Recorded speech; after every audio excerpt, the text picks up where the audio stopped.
Should be ready to go. All right.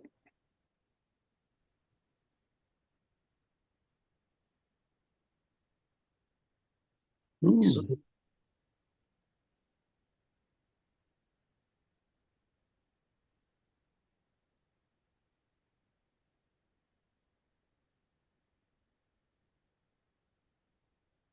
All right. Testing 1 2 1 2. Everybody hear me?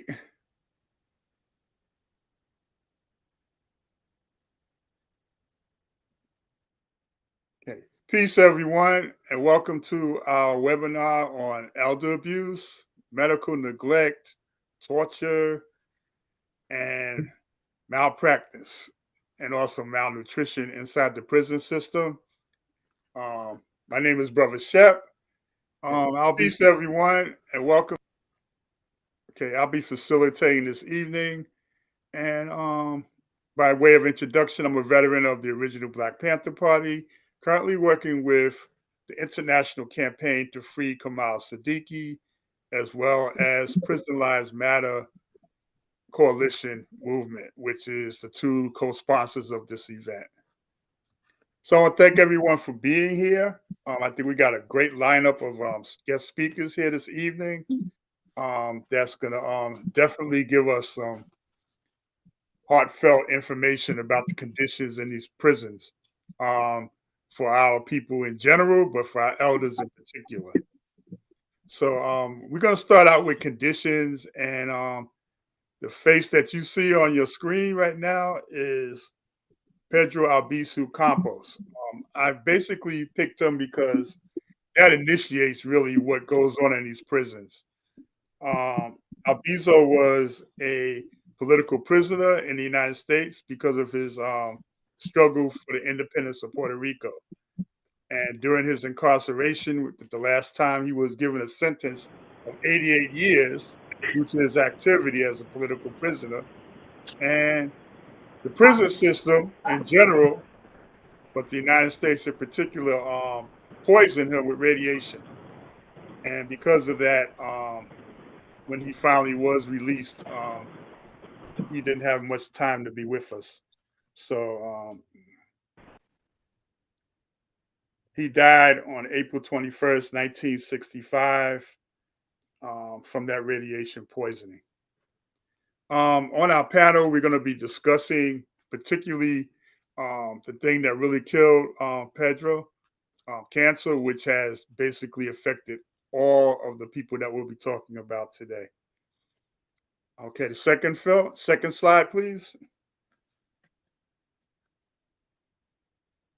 Okay, this is basically from our Curb Fest campaign that we've been doing for the last 3 years. Actually, this was the 4th year of doing it.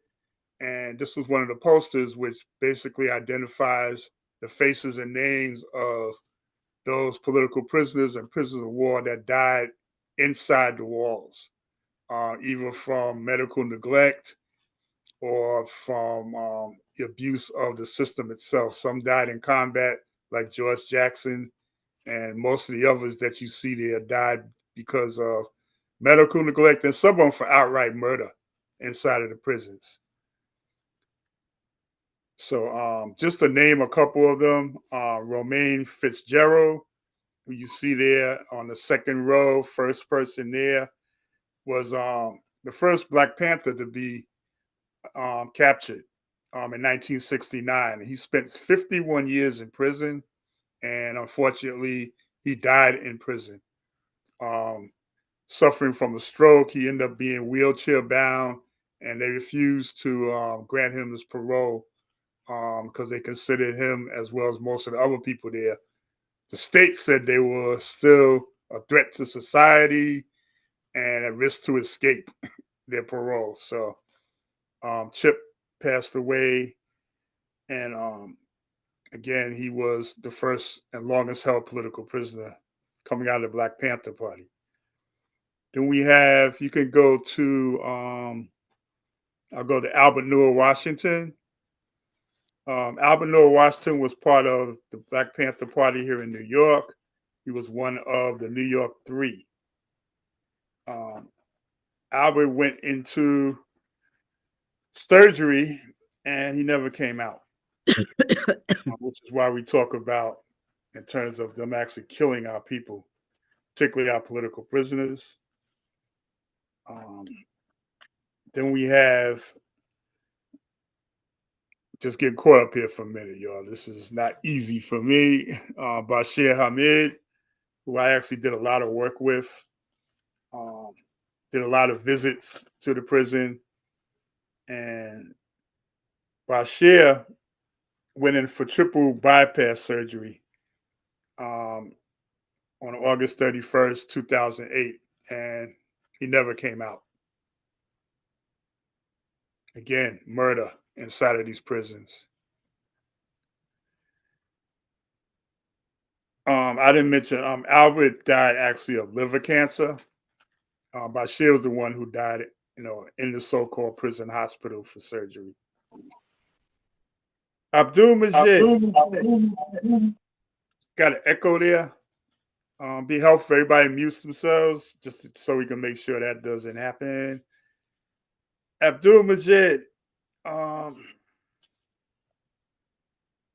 Black Panther, part of Queens 2. He was actually a co-defendant with Bashir Hamid.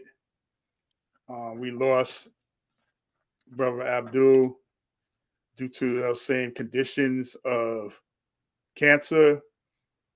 He also had inflammation of his gallbladder. And all these conditions come about primarily due to all of them having been in solitary confinement to go along with the medical neglect and the poor diets that were purposely perpetrated on them, making sure that they don't get their medications. And so they end up suffering and dying, which we'll get to those who came out. Kwesi Balagoon died of pneumonia, again, due to poor medical care inside the prison. Kwesi had contracted AIDS when AIDS was still spreading all throughout our community, and he died of pneumonia inside the prison for that. That was in 1986. Mondo Iwanga was part of the Omaha 2. And you can go to that picture now. Next one. Well, actually, that's Chip. You can back up one way. That's Chip Fitzgerald. Again, that was the original Panther I was speaking of. You can see when he was young going in and when we lost him afterwards. Go to the next one. This is Herman Wallace, who was part of the Angola 3. Herman, as well as the other Angola 3, was definitely a victim of solitary confinement, which international law has declared to be torture. He spent 44 years in solitary confinement inside of a 6x9 foot cell. 41 years in solitary confinement. Herman was released on October the 1st in 2013, and he died 3 days later on October the 4th, 2013, primarily from liver cancer. You go to the next one. This is what how Herman looked just before his release. They waited till they knew he was going to die before they released him. So he spent less than 3 days with his family and finally being free. Next one. This is Wando, who basically was part of the Omaha 2 along with Poindexter. I mentioned him earlier, as you saw his picture there. And you can see the difference when he went into prison, how he looked, and then when he finally died in prison.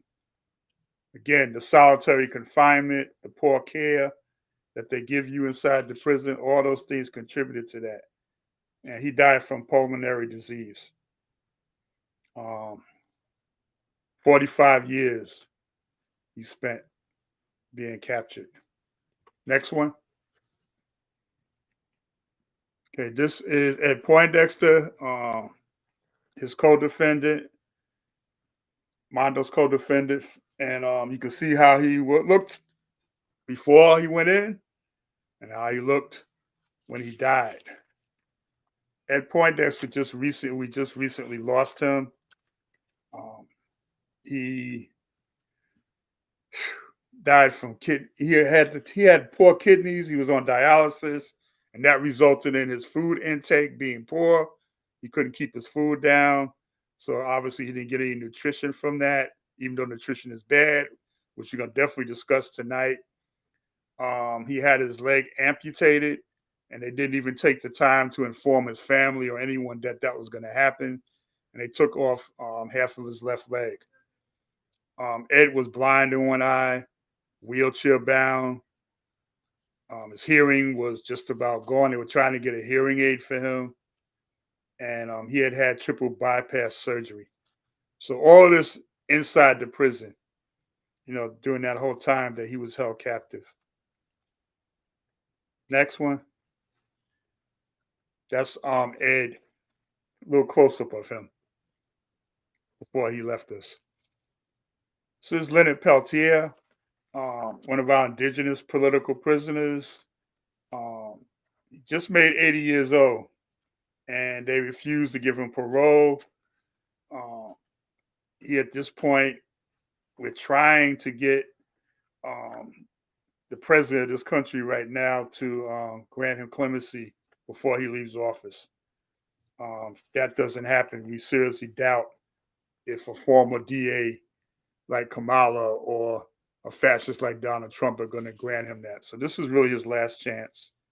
So there's a campaign now going on for folks to write, call, fax, or do whatever you can to get Biden to grant clemency for Leonard Peltier. Next.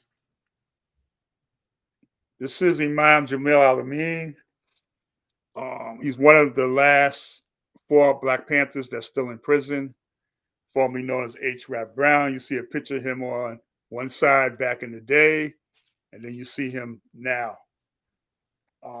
Again, going through so much medical issues.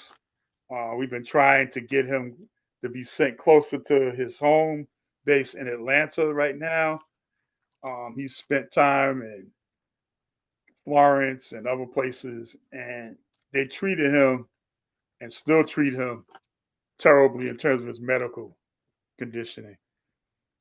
He spent 14 years in solitary confinement where they refused to give him any of his medications or any type of treatment.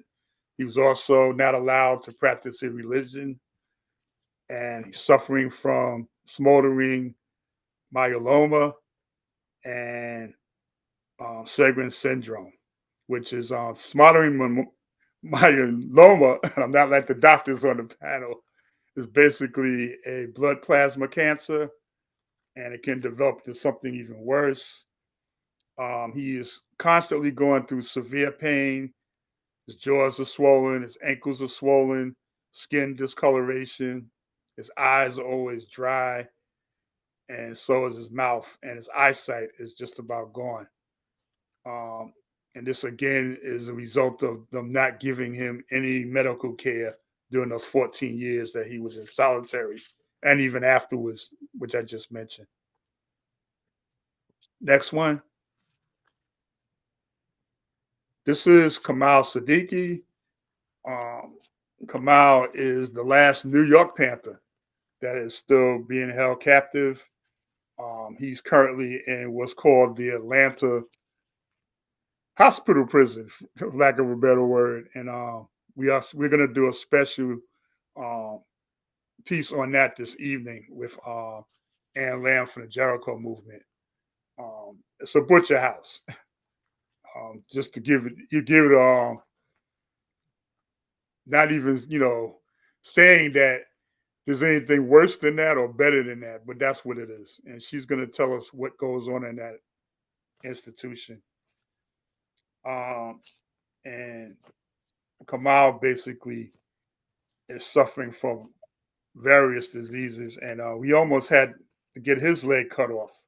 We had to fight so that couldn't happen. He suffers from hypertension, sarcoidosis, hepatitis C, malnutrition. He has a wound from with ulcers on his leg that they refuse to treat, and he actually been self-medicating himself. We've had to have campaigns at least 3 times that I can remember to stop them from amputating his leg as opposed to treating the wound. So another example of how they are mistreating our political prisoners in general and our elders in particular. Next slide. This is Mumia Abu Jamal, picture of him before and after, so to speak. And you can see the results of him suffering and going through COVID-19. He spent 43 years in solitary confinement when he was on death row. After we got him off of death row, he's been suffering from congestive heart failure, which he had to have open heart surgery. They refused to give him a cardiac diet or allow him to have any adequate outdoor exercising to help strengthen his heart. He's suffering also from liver. What is this? Psoriasis and chronic skin conditioning, which causes him to have extreme discomfort from itching. And they won't really give him anything to help out with that works. So we're saying that he needs to get his medical care outside of prison by sending him home. He needs to come home. Lamia is 70 years old. Kamau is 71. Romaine was 71 when he died. Teddy Jahif, I didn't mention. He spent 30 years in prison for allegedly kidnapping a drug dealer, but he died of cancer also in 2001. Another veteran of the Black Panther Party and the Black Liberation Army. Kenny Zulu Whitmore, you can go to the next slide. Kenny Zulu Whitmore was a member of the Angola prison chapter of the Black Panther Party. You already saw Herman Wallace, and also we had the 2 other members of the Angola 3 who actually were released. We just recently lost one of them. He was able to spend some time out, but again, those conditions of being for them, they were in solitary for 40 years and more. I'm talking in terms of Kenny Zulu Whitmore. His eyesight is going out. He has hypertension. He spent over 30 years in solitary confinement, and again in that 6x9 foot cage.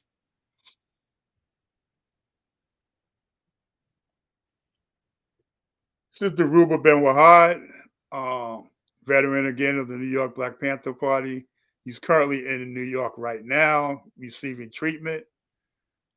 We have a campaign to help Dhoruba out in regards to his family lives in Ghana, so he has to travel back and forth here.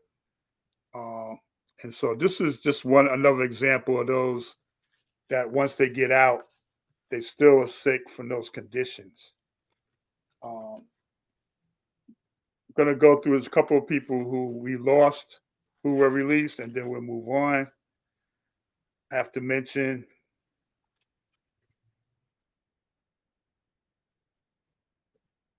Russell Maroon Schultz spent 49 years in prison, 22 years in solitary confinement. He finally was released and lived for 52 days after they released him. He died of cancer at the age of 78. Then we have Dr. Mutulu Shakur, who died at the age of 72 after being free for 7 months. Again, another victim of cancer, blood cancer in particular, that affected his bone marrow and also his kidneys. Herman Wallace is that other member of the Angola 3 that I mentioned. He spent 41 years in solitary confinement. He died at the age of 71. He was able to be with us for a short period of time, and he died from liver cancer. Cancer again. We're going to really get into the cancer, particularly with Dr. McIntosh on that particular thing. So that's just some of the people. We have other folks like Phil Africa, who mysteriously died in prison. We have Meryl Africa, who mysteriously died in prison. Both of them said they both died of natural causes, which we know is bullshit. They were killed. Delbert Africa died shortly after his release. He was able to spend 5 months with his family before he had died from prostate and bone cancer after spending 42 years in prison. Delbert was 74 years old. So this is just a few people that have suffered for being incarcerated in the systems, prisons, political prisoners and prisoners of war, and all elders. And that's what this tonight is about, y'all. We want people to really get the information and to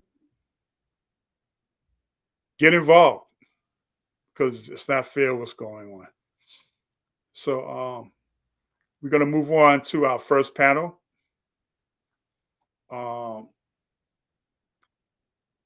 Pastor Keith Collins will be facilitating or moderating this panel, which will feature Dr.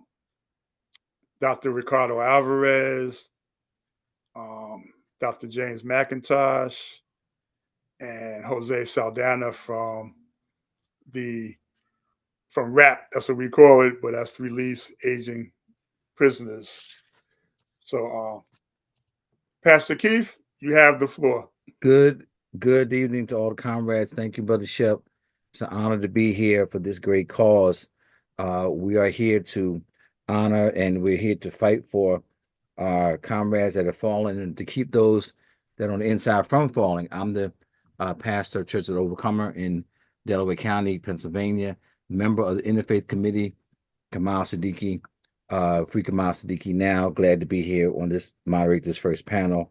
Been involved in liberation work for several decades, and I also have a son that's serving a life sentence. So on this first panel, we want to introduce, if I guess I know I saw Dr. Alvarez, we're going to have Dr. McIntosh come forward. He's a part of the committee to eliminate abuse to African people, and he's going to speak on the psychological trauma of medical neglect and solitary confinement on our elders, both during capture and after their return to the Black and brown oppressed communities. Dr. McIntosh. Is Dr. McIntosh with us? Yes, he is. Yes, okay, Doc. I asked, thank you. I said, thank you, Pastor. Can you? Thank you, Doc. Yes, sir. Can you give me the ability to share the screen, please? 1 second. It seems also that you're coming through quiet. Yeah, my mic is bad here, but I'll be able to fix it in a second. You'll be able to hear me in a second. You should be able to share the screen now. Thank you.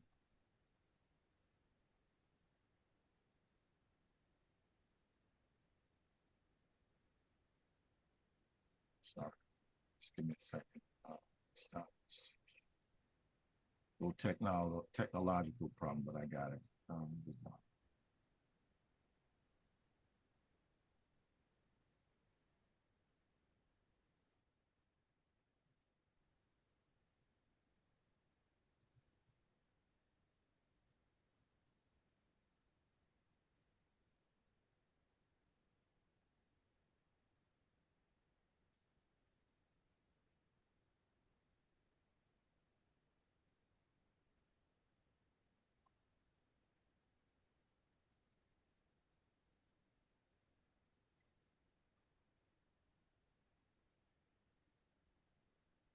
Psychological problems. Political prisoners in the United States and prisoners in general may have to address a number of issues which one might categorize as psychological upon re-entry into American society. The intense pressure cooker of prison has caused them to experience Political prisoners in the United States and prisoners in general may have to address a number of issues which one might categorize as psychological upon re-entry into American society. The intense pressure cooker of prison has caused them to experience stress in all four spheres of experience thought to be involved in mental illness. Those four spheres are the biological, the social, the psychological, and spiritual level. These levels overlap, intertwine, and interconnect and operate all at the same time. For example, something as simple as overcrowding that one might think of as a social stressor creates the biological stress of poor ventilation, which makes incarcerated people more susceptible to infection and diseases caused by pollution, such as secondhand smoke. At the same time, overcrowding creates other social stresses, such as lack of privacy, competition for space, and resources.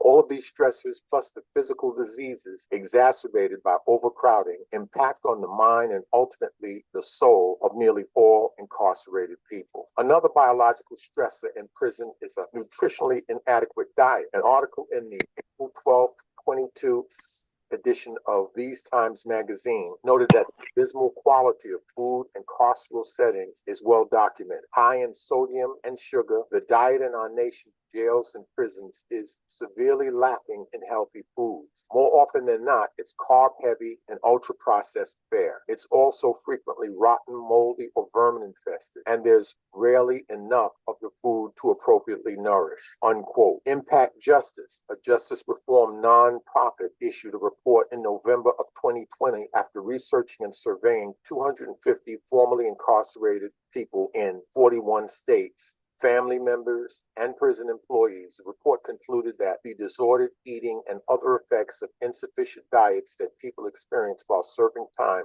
can linger well after people are released. Nutritional deficits and excesses can cause depression, anxiety, and diminished intellect and even psychosis. Inadequate sunlight is another biological stressor experienced by prisoners. Former Florence Supermax warden Robert Hood actually boasted in a CNN interview that at the federal maximum security prison in Florence, Colorado, quote, "We designed it so that the inmates can't see the sky intentionally," unquote. Many of the prisoners there get only 1 hour of yard time per day. The yard the prisoner gets is an individual yard separated from any other people. It's actually underground with high walls that prevent the prisoner from seeing beyond the small space allotted them for exercise and generally prevents them from getting direct sunlight necessary for adequate vitamin D levels. A good amount of midday sun several times a week is generally felt by scientists to be necessary for good health. Scientists agree that even more sun is needed by darker skinned people. Vitamin D deficiency is associated with many serious chronic diseases, including autoimmune diseases, infectious diseases, cardiovascular diseases, deadly cancers, and clinical depression. Other biological stresses experienced by most prisoners include inadequate sleep or sleep not in keeping with one's own biological rhythms, inadequate exercise, chemical pollutants such as cigarette smoke, unsanitary conditions. Also in the category of biological stresses are the aging and physical injuries such as those acquired from assaults by other prisoners or by correction staff. Suffice it to say, they all can lead to psychological stress and illness. On the psychological level, political prisoners experience stress related to isolation. Prisoners of so-called supermax prisons often experience sensory deprivation in the form of forced silence and lack of human physical contact. Florence Supermax is designed and operated in a way that inmates housed there are never permitted to touch another human being and go through their day in complete silence without exchanging words, even with their immediate captors, the prison guards. Add to the isolation other social stressors such as racism, and these captor-regulated social stressors can only be called psychosocial warfare. For example, prison officials often move prisoners thought to be too popular or who begin to wield too much influence on other incarcerated people. In the cases of political prisoners Jamil El-Amin, also known as H. Rap Brown, and Dr. Mutulu Shakur, they were both subjected to this form of transfer for so-called security reasons. They were moved from state facilities or less punitive facilities to the ultra-punitive Florence Supermax prison. Former Warden Hood, who I mentioned before, admitted that in his opinion, incarceration there at Florence is, quote, far much worse than death, unquote. Perhaps not so coincidentally, both these political prisoners who were transferred to this prison for so-called security reasons were believed at some point to have developed bone marrow cancer, which only has an 0.8% chance of happening in one individual's lifetime, much less to afflict the arguably two best-known political prisoners at virtually the same time in the same prison. I've just heard recent evidence that maybe that might not be true, but at the time, it was something that should have been investigated. Compounding this stress for both the prisoners and this supported the fact that no one is even questioning this unusual pattern of disease. No one is investigating whether it's a result of experimentation or radiological surveillance they may have been subjected to in the name of security. Again, on the social and spiritual level, peer pressure is another social stressor with potential psychological consequences. There's a tremendous pressure to adhere to ostensibly peer-generated norms in prison, sitting with one's own racial group, not being too much of a loner, not offending gang affiliations, not snitching, minding your own business, adhering to the pecking order. The word ostensibly is used because correction staff have been known to exploit and actually foster these so-called norms. Spiritually, adherence to these norms sometimes causes conflict between the incarcerated person's personal values and beliefs and the values of prison culture, and also the need to survive. Something as simple as not having access to halal food or not having a chaplain of one's own religion can create stress on the spiritual level, and stress of any sort has the potential to create psychological problems. Other psychosocial stressors include prolonged separation from family, immersion in an atmosphere with a gang structure, threat of injury, loss of loved ones with no ability to participate in group mourning rituals such as funerals, and the sensory deprivation of solitary confinement. And though prison provides insults on all four of these spheres for almost all prisoners, that holds especially true for political prisoners who as a whole generally serve longer, harsher sentences in more secure and harsher prison. Political prisoners, even when known to have never perpetrated any violence, generally have sentences of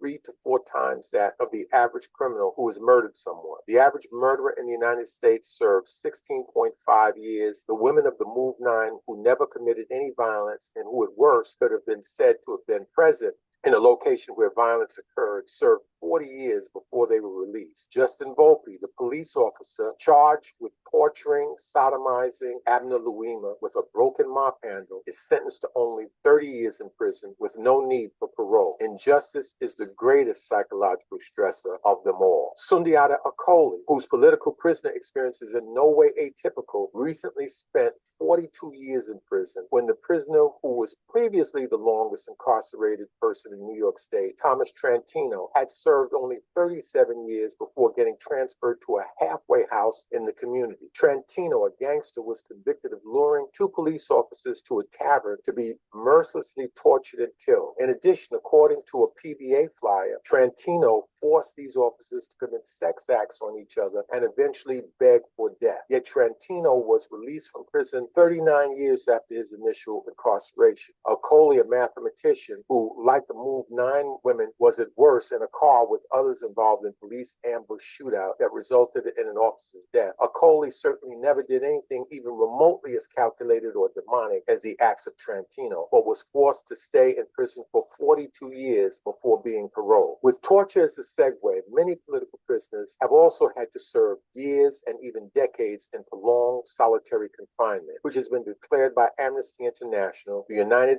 Nations Special Rapporteur on Torture, and many other agencies as torture. Yet prior to his release, U.S.-held political prisoner Albert Woodfox served 43 years in solitary confinement in Louisiana before being ordered released by a court. His comrades, known as the Angola Three, had similar experiences. With respect to mental health, solitary confinement is a form of sensory deprivation that can cause people to, among other things, hallucinate and experience fixed false ideas not shared by others and not responding to reason and logic, which is to say delusions. It can cause depression, and can be a precipitant to suicide. It is obviously torture, but some prison officials believe that it is not. With respect to the U.S. held political prisoners, however, it is almost a moot point whether solitary confinement is torture or not, because almost all U.S. held political prisoners have been more conventionally tortured, such as defined not only by Amnesty International and the UN, but by any thinking person.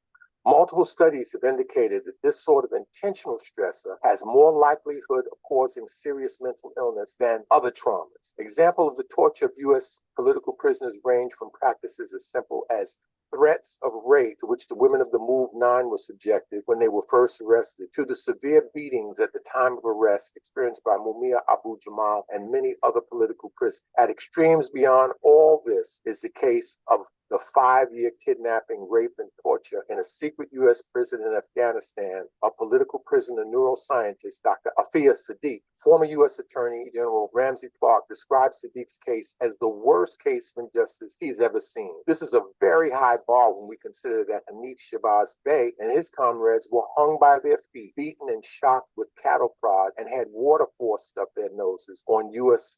territory. So among the mental health issues political prisoners share are severe trauma and its consequences. These can include recurrent nightmares and reliving of past trauma, as well as nerves on edge, possibly for the rest of one's life. Less dramatic, but no less traumatic in the long run, are consequences of inadequate medical care in U.S. prison. It can only be classified as criminal malpractice on the part of the state that political prisoner Mumia Abu-Jamal was forced to go years without treatment was hepatitis C when medication which is curative existed. His supporters had to go through a lengthy court process to force his captors to get him the medication he needed. But by that time, his hepatitis had progressed to cirrhosis of the liver with a very high chance of progressing to cancer of the liver. More recently, telephone and email protests had to be organized to force the state to provide the hypertension medication that had been prescribed for political prisoner Kamau Sadiki. Again, these cases of medical neglect are the norm among political prisoners. Almost all have acquired, while in state custody, preventable chronic illnesses such as diabetes, ischemic heart disease, hypertension, and are at risk for all the sequelae of such illnesses that can affect the brain and consequently the mental health in the areas of mentation, thinking, and feeling. In conclusion, there's a real elephant in the room when we talk about mental health issues of political prisoners currently incarcerated or recently released in the United States. That elephant is the issue of aging. Family practitioner and medical consultant to Mumia Abu-Jamal, Dr. Ricardo Alvarez, calls the current state of political incarceration elder abuse. This is because nearly all the current U.S. political prisoners are veterans of the civil rights and Black liberation movements of the 60s and 70s. Their elders, such as Kojo Sababu, Kamau Sadiki, Leonard Peltier, Jamil Alamin, are the recently released Sundiata Akoli, Rochelle McGee, incarcerated 60 years after his original arrest, and all of these men are in their 70s and 80s. How does one calculate the stress of an 84-year-old man having to submit to cavity searches? Remember, these searches can be conducted in a variety of ways at the discretion of the authorities, who can use such searches as a punitive way simply by declaring any given political prisoner an increased security risk. Prisoners undergoing such searches often feel sexually violated and can consequently experience the psychological symptoms common to rape victims and other victims of sexual trauma. Again, the likelihood of later psychological symptoms is increased in these cases because the trauma is so calculated and deliberate. It can be said with almost a certainty that some of these political prisoners end up with the much talked about syndrome of post-traumatic stress disorder, which is notable for the persons having symptoms of reliving trauma such as nightmares or physical and emotional responses to things which remind them of past traumas.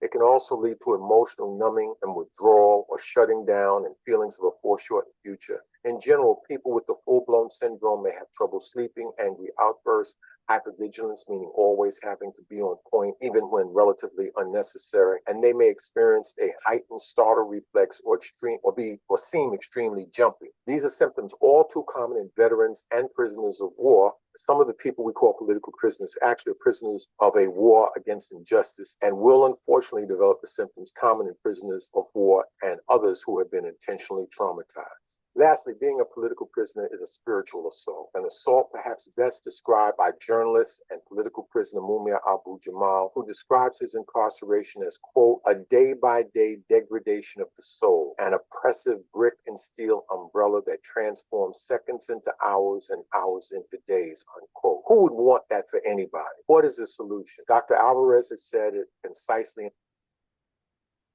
in a single sentence. He said the only treatment is freedom. All kinds of people should be in support of releasing our political prisoners. People who support the Fourth Amendment of the U.S. Constitution should support the call for the release of political prisoners. People who believe in the United Nations Convention Against Torture or the Geneva Convention should support the call for the release of U.S.-held political prisoners. People who believe in the Bible, the Quran, the teachings of Buddha, the Rig Veda, or the affirmations of Ma'at should support the call for the release of U.S.-held political prisoners. In short, any decent person should support the call. What's the call? Freedom all. What's the call? Freedom all. Thank you. Thank you, Dr. McIntosh, for that awesome presentation. What's the call? Free them all. As we continue in our panel, I want to just go over quickly the three other guests that are going to be speaking. Dr. Ricardo Alvarez, who'll be coming up next. He's the Director of Missions Neighborhood Health Center and the Free Mumia Abu-Jamal campaign. He's going to speak on institutional elder abuse inside the U.S. prison system and after returning home to our Black and brown oppressed communities. Ann Lamb, who was a part of the Free Kamau Sadiki campaign in National Jericho and Amnesty Movement for Political Prisoners, will speak on exposing human rights violations, vile conditions, and racist medical malpractice of the Georgia Department of Notorious Augusta State Medical Prison. And our comrade Jose Hamza Saladana, the Executive Director of Release Aging People in Prison campaign, will be speaking on the organizing led by formerly incarcerated people and family members of people in prison to end mass incarceration, promote racial justice through the release of aging people in prison and those serving long sentences. So right now we're going to continue in that order, and we're going to ask our comrade, Dr. Ricardo Alvarez, to share his presentation with us now. I want to begin by just expressing my gratitude to Brother Shep, to the host. I want to express my gratitude to Pastor Keith. I want to express my gratitude to the other distinguished colleagues on this panel, to Jose, to Ann. And I just want to say, Brother J, that was so beautiful. Your summary, your breakdown. You felt poetic, just breaking down on the different levels, the physical, the emotional, the psychological, and the spiritual, to capture some sense of what is going on. So in relation to understanding torture. And in a sense, what I'm going to do now is I'm going to come way back out to frame this from a perspective of relationship of inside, outside, to say in the last 3 years, I have been maturing in what I have understood to be heeding the call from the inside to liberate the elders. And while the political prisoner campaigns capture so powerfully the injustices of a system that is designed to break the spirit, while it captures so powerfully what Mumia describes as the resilient love of creating community under the strain of oppression and maintaining a capacity to create community and love, we are recognizing, as was so powerfully and eloquent described by Dr. McIntosh, that there is a cost. Mumia is superhuman in so many ways, but Mumia is human. He has a body. There are organ systems that are impacted by political decisions which say, we know by the standards of Western medicine that this intervention will save your life, and it is being denied to you because of bureaucratic reasons, because of the distortions and tensions within a system that is designed to oppress and to deny care. And therefore, we use that as a premise of identifying that as a form of assassination. But I want to step back and say, when we heed the call to liberate the elders, one of the ways in which we're able to free our political prisoners is on the tide of identifying the structural tensions that allow us to make some basic claims. That first claim is to say that when you construct a parole system which allows a country that has the longest prison terms of any human society in history to perpetuate the violence when there is compelling data on the safety of our elders, compelling data as it relates to the principles that they age out of crime. When you combine that with the knowledge that within prisons, they are receiving substandard care. When you combine the statements of the American Public Health Association that abolition is public health, when we combine that with the policy papers that identify the safe relief of our elders, from a fiscal perspective, the economic savings that would occur from an incapacity to pay the exorbitant cost of care in prison settings, which are antithetical to the care of our elders. When we combine that with the legal analysis that identifies the links to which identifies the links to slavery, when we combine all of these elements, we have before us a compelling campaign that says this is institutional elder abuse. This is a distortion of what the parole system is meant to do. And when we do that, we start from a premise of harm's done, so that when we release the advocacy that has occurred within the abolition movement over the last half century is allowing for us to use a language of restorative justice. The premise of harm's done in bringing our elders home. So we bring them home with the dreams and the seeds that were planted by Mutulu Shakur within the healing community of interventions that are not the high-powered radiation and chemotherapy for the distortions of health that occur from profound imbalances of the stresses, but rather the gentle healing of a loving touch, the gentle healing of our colleagues in other traditions of medicine, of acupuncture, of herbalism, that bring us back to the roots of community healing, which was fundamentally a feminine healing energy. So I want to share with you that in closing, there is a language that is emerging now regarding institutional elder abuse that is identifying very commonly recognized language of social determinants of health. We all know poverty, we all know education, we all know substance abuse, but now we are identifying state violence as a social determinant of health. And in doing so, we're identifying institutional elder abuse as the retention of prisoners who are elders in prison with compelling data for their safety in a broken parole system that is perpetuating trauma, and for which we must engage the community for the freedom of all our elders using the existing policy analysis of presumptive release. Now, I want to share with you that I've been blessed, and this is also obeying what Jaleel calls is saying, use the language of the oppressor. So we want to get an analysis of the FOP from a perspective because they are a corporation. And a corporation is recognized as a person by Citizens United, by our Supreme Court. Well, this corporation has a pathology. We want to use the language of our psychological, Western medical psychological analysis to understand what is this pathology of supremacy. And we also want to use the language of the oppressors regarding social determinants of health and to identify state violence and set the conditions for their release through something that we would call strategic community release boards.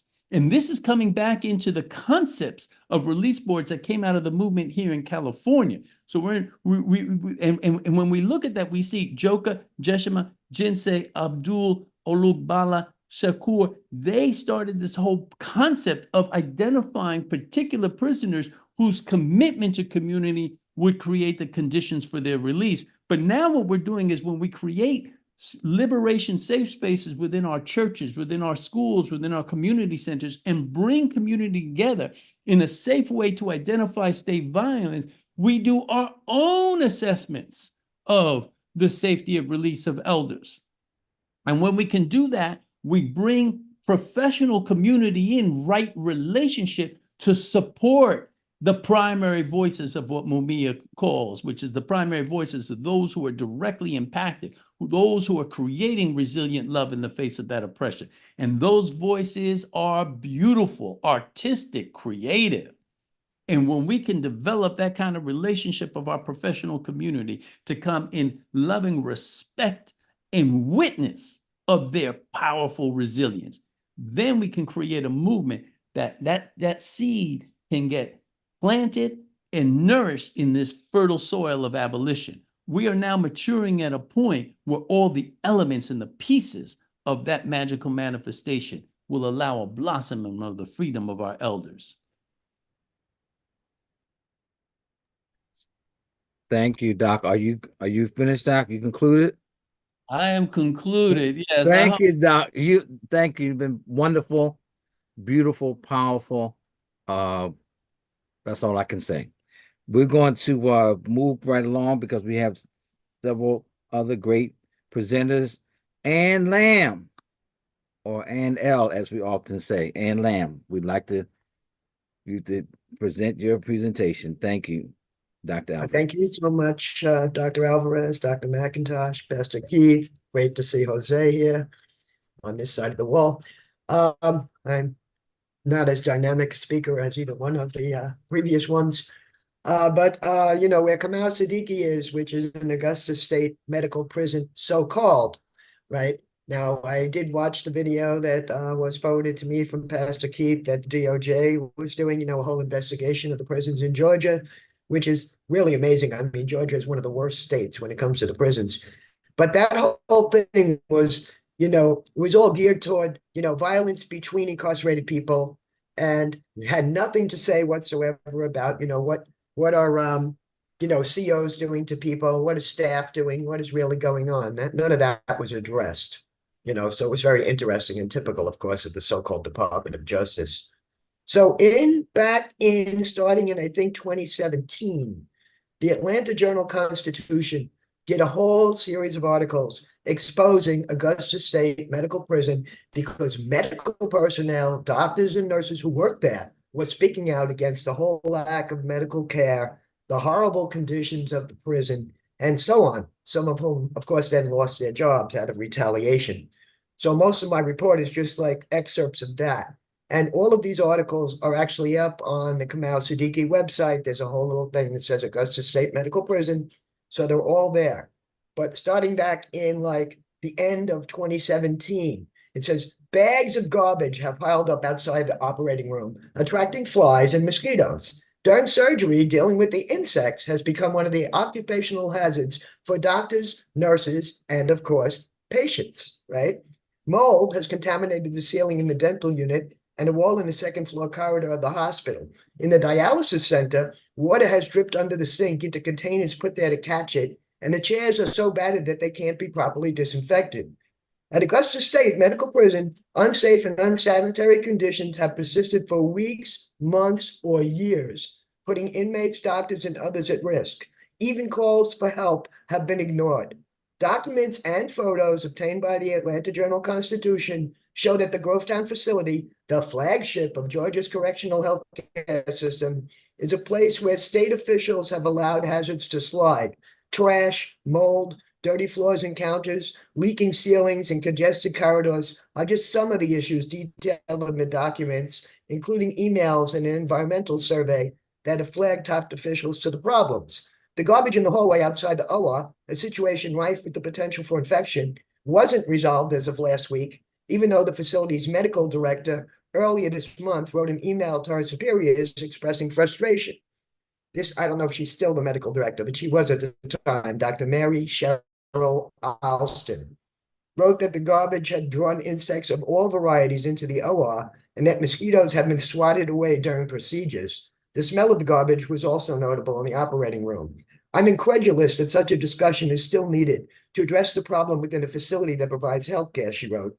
Simple solution, stop placing garbage by the OR now, which seems like a very simple response. And other potentially dangerous problems also weren't addressed despite years of warning.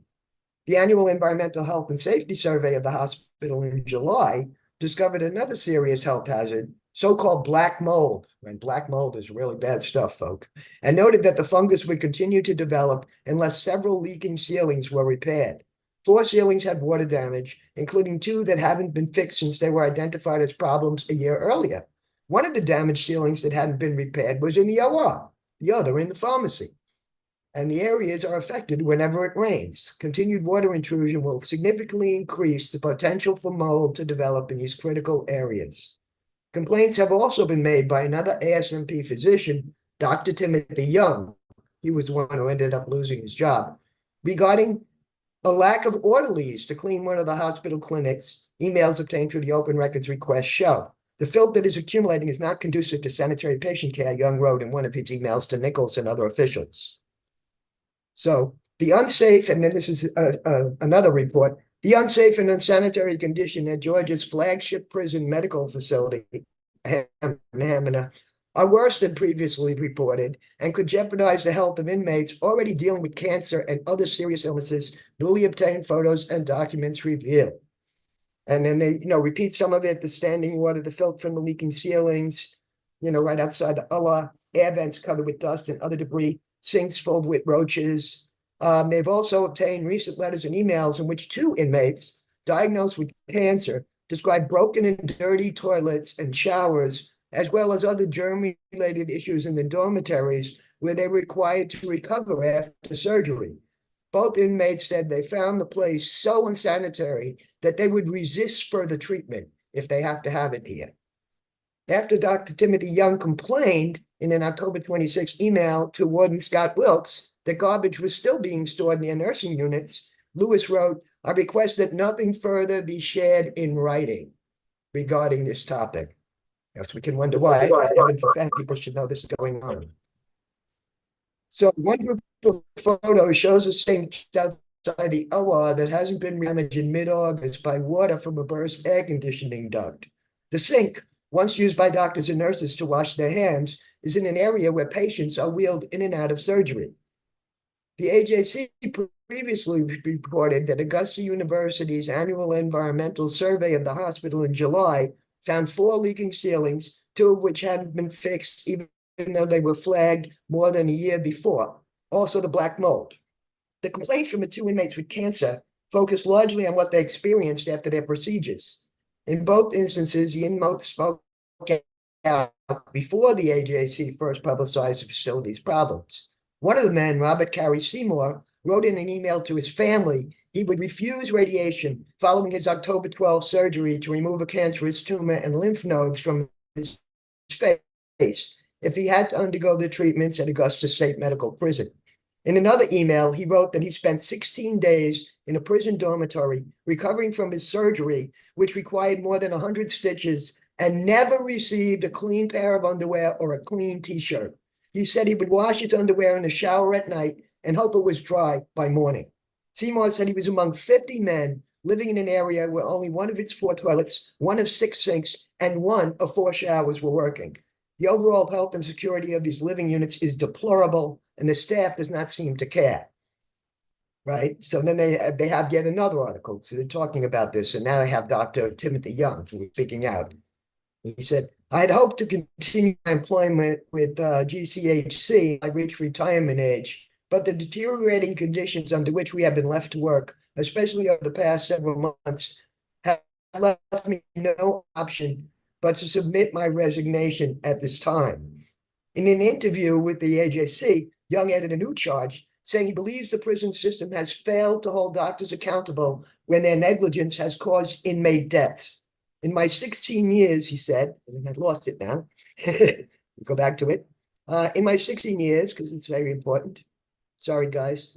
I don't have enough fingers and toes to count the bad outcomes seen. And I've never seen one physician disciplined as a result. He said he became particularly concerned about patient care when he participated in mortality reviews for inmates who died at ASMC after being moved there from other prisons. Because a hub, so they bring in other prisons, people from other prisons to get their treatment there. The reviews frequently revealed that the inmates' underlying conditions had misdiagnosed or ignored, yet nothing was done to make sure the doctors responsible were disciplined or fired. He also cited the case of a physician assistant he fired after the PA left a stroke victim waiting more than 2 hours in the hallway before receiving treatment. Although the matter was well documented, the PA, who was employed by a temporary agency, has since been allowed to work at another Georgia state prison. How does that happen? Dr. Young asked. Good question. Documents and interviews describe an environment that has driven away experienced employees on a regular basis, forcing nurses to cover shifts without doctors, physician assistants, or nurse practitioners on site. Evidence suggests that when some workers have spoken out about the situation, they have faced retaliation and intimidation as a result. The administration is clueless and don't know how to treat their employees. I have no intention of ever stepping foot in the establishment again, Jackie Mitchell, a nurse, said in a Facebook post. The most serious matter, and this is important because wound care is one of the things that they never want to give to Kamau, you know. The most serious matter detailed in Taylor's email, that's the nurse, was wound care, a topic that has brought significant public attention to the Georgia prison system in recent years. Taylor wrote that the prison hospital went 6 months without a nurse assigned to wound care, despite my repeated requests for this vital position, and cited a nurse with wound care certification who resigned because she was never allowed, has been pushed off on a night nurse primarily responsible for urgent care, forcing inmates to return to their dormitories without getting their dressings changed, the doctor wrote. And that was something that we had to deal with Kamau. He was changing his own dressings. Contacted recently by the AJC, the nurse, named in Taylor's email, Ellen Taylor, said the doctor accurately described the circumstance that led to her resignation after less than a year at the hospital. The 50-year-old former Army nurse, who was no relation to the doctor, said she asked to be allowed to see wound care patients, but was told by administrators that she would be more valuable teaching and working in other areas. One of those areas, she said, was mental health, for which she had no training. How do you say set up to fail in 2 languages, she said. Despite the directive, Taylor said, she tried to monitor patients with serious wounds, and at one point went so far as to change the orders for an inmate she saw in the ER. The inmate was a diabetic whose necrotic ankle wound was being treated with 1 wet-to-dry dressing change per day, far less than what was required. The guy's wound was so bad, I told the physician assistant what to order, she said. The thing is, you might be a nurse, you might be a physician, but wound care is something totally different, especially diabetic wounds, as we know. So, you know. So Mitchell, who began working at prison in January 2015, said her worries about staffing also led her to cut back her hours at the facility and put in more time at the Augusta VA hospital, where she also works. Describing the night that turned out to be her last at the prison hospital, Mitchell said she found herself serving as the nursing supervisor while at the same time having to cover for an inexperienced nurse in the ER with no doctor or mid-level provider present. I had a man on the floor who had just had a seizure, somebody who was having an allergic reaction to something, people with chest pains, people coming back from the hospital, all with no provider, meaning there was no doctor there. She said she sent text messages to both Melchert and the director of nursing. When neither offered to send more people, she poured out her frustration on Facebook, hoping that it would bring help, but realizing it would be a major act of defiance. So here's another person who slowly starved to death. Day after day, Jimmy Lucero lay catatonic in an Augusta State medical prison cell as he slowly starved to death with little to no medical care. 3 nurses who recently left Georgia Correctional Healthcare, which had the contract at the time, they don't anymore, were dismayed but not surprised to hear about the 19-year-old's death. He was only a kid. He was just 19. They saw inmates who were harmed and died because of inadequate staffing. They told the Augusta Chronicle, claims backed up by the companies and the corrections department's own documentation obtained through open records requests. Since Dr. Timothy Young went public with his concerns over the conditions at the prison in 2017, dozens of healthcare professionals have left. As another doctor wrote to his Georgia correctional healthcare boss on July 24th, the lack of nurses is putting the company in significant liability risks. The medical director and hospital administrator will no doubt insist that this is beyond their control, that perhaps salaries are inadequate, Dr. Mark Taylor wrote. But the truth is, people are willing to come here, but are turning around and leaving due to feeling disrespected, unappreciated, and under constant threat of being reprimanded by the administration. Jackie Mitchell, who quit this summer, told the Chronicle that what Taylor wrote was true, but it was the inability to take care of patients as they should be that drove her to quit. She said she worked shift where there was only one nurse to care for dozens of patients when at least 2 or 3 should have been working. It's sad because the patients aren't getting the care they need.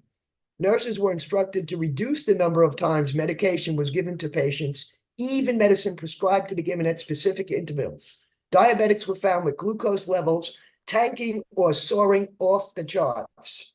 Veteran RN Ellen Taylor said there would be more than 50 people needing their dressings changed, many of whom had gone days without a change. A dialysis patient died after going 2 days without medication or treatment. People's lives are at stake, she said. They can't go somewhere else for health care. The mental health treatment Tracy Mitchell saw at the prison was pitiful, she said. She saw nothing therapeutic about the mental health unit. The patients were not allowed to go outside, and they sat 24/7 in 90-plus degree cells. Medication and water were withheld as punishment. The nurse who was supposed to train her refused to respond to a call about a patient having chest pains or to an emergency call after a fire in a cell injured 2 inmates. This place was the twilight zone, she said. She lasted for 4 days. And then when you get to the COVID, they had the highest rate of COVID through all the Georgia prisons. While local state prisons have reported more than 400 COVID cases among staff and inmates, ASMP has had the most among all prisons in the state. There have been 245 cases among inmates and 119 among staff members, and 6 inmates and 1 staff member have died, and 111 staff members and 230 inmates have recovered. So you can see that this is like, this place is a butcher shop. That's exactly what it is. You know, this is definitely what we would say is a death camp. Nobody wants to go there. You've got cancer patients refusing treatment. I mean, that's how bad that is. And, you know, Kamau was there. He's one of our elders, but he's certainly not the only person in that prison suffering from these horrible, horrible conditions. And, you know, the unusual part of this that I find is wonderful is that all these medical staff did speak out and did risk their jobs to say this is what's happening, because this is happening in a whole bunch of prisons and nobody's speaking out about it. So that's the end of my little presentation there.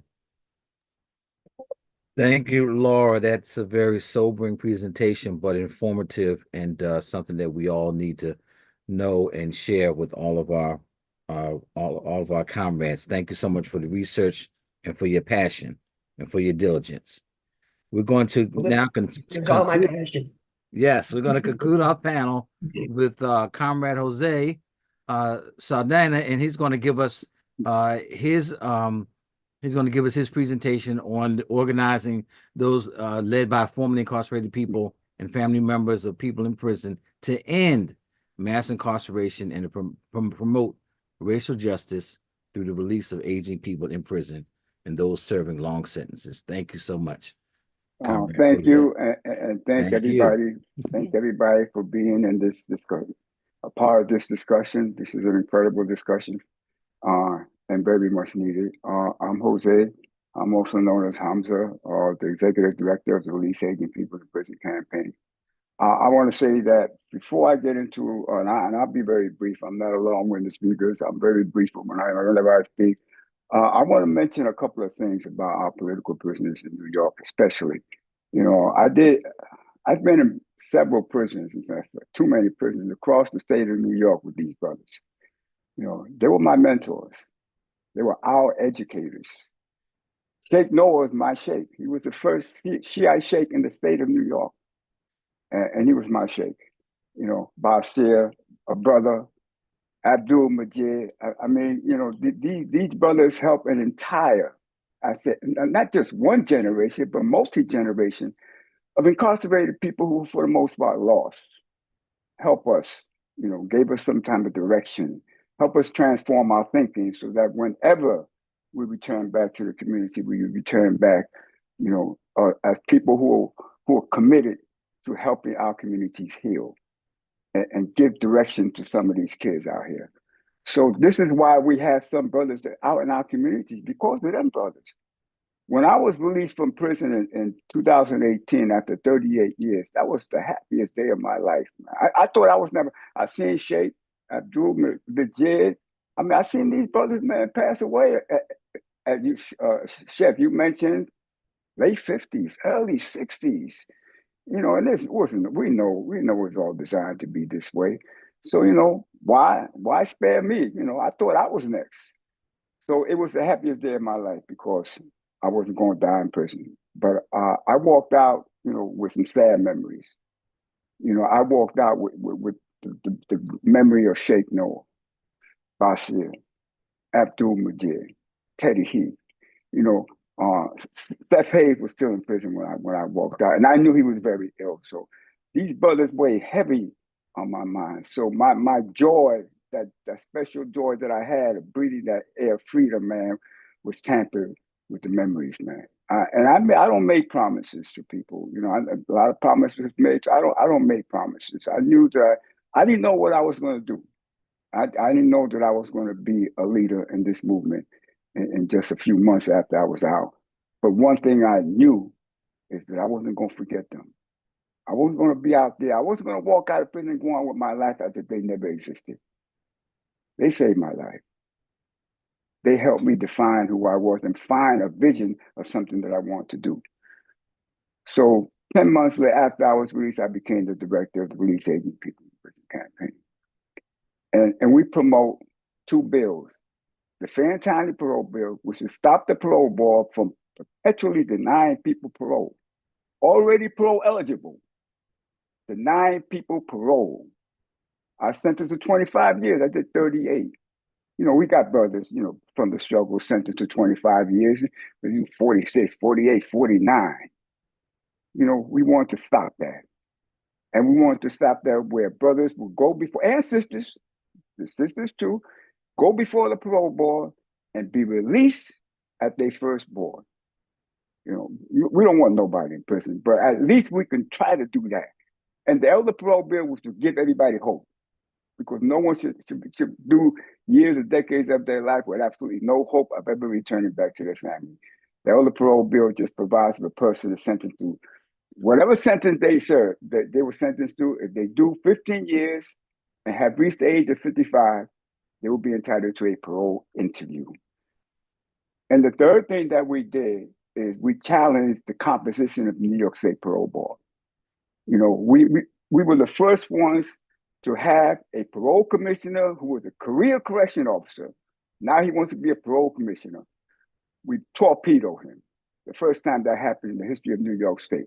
So we kind of put people in there that will give the people a fairer chance. But that isn't enough. We have to put them laws in. And we got support for both of these bills in both houses. The one thing they asked us to do, take the cop killers out. Carve the cop killers out. We'll pass this bill today, right now. We don't do that. You got the wrong one. We do not do that. We don't compromise our principles. We will not carve out our leaders, our mentors, our educators to get a bill passed. We're just not willing to do that. And it's not just the political prisoners and prisoners of war. We're talking about elder people who have been mentors to us too. You know, we're not going to carve them out when they could be of greater value in our communities. No, we're going to struggle and keep on struggling. We're going to build support in our communities. And we already built, we have the largest victims of sexual violence and interpersonal violence in our community, the largest organization supporting us. We have tremendous support. We have built tremendous support. My hero, Don Pedro Abusive, taught me how to be an organizer, going from door to door to door for years and decades. That's how we build community power. And that's what I got from Don Pedro, because I was introduced to Don Pedro Abusive to the young lawyers. So we put all this together, put our history together of not compromising, justice for all or justice for none. There's no other way of putting it. In fact, we are an abolitionist organization, but we recognize the value of our political prisoners and our prisoners of war. And I can't overemphasize this. Them brothers should have been walking out of prison long before me. And as long as one of them brothers is there, we will continue this struggle to free them all.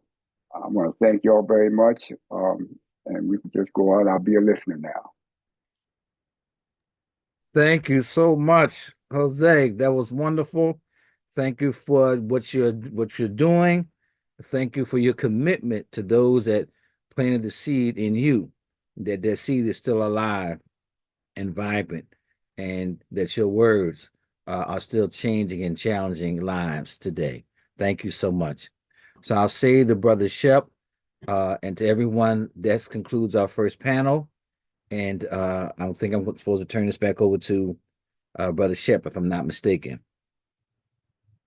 Okay, thank you, Pastor Keith. And we're going to move on to our next panel, which is dealing with healing, spirituality, and folks who have that experience in doing that. Before I do that, though, I just want to put you on the spot real quick, Pastor Keith, since you are a pastor and Okay. we're going to be dealing with this, to just do a quick prayer for us before we go into our next segment. We're going to start out with just some sounds from one of our brothers who just came home. Mm-hmm. And then we'll bring on our facilitator for that panel.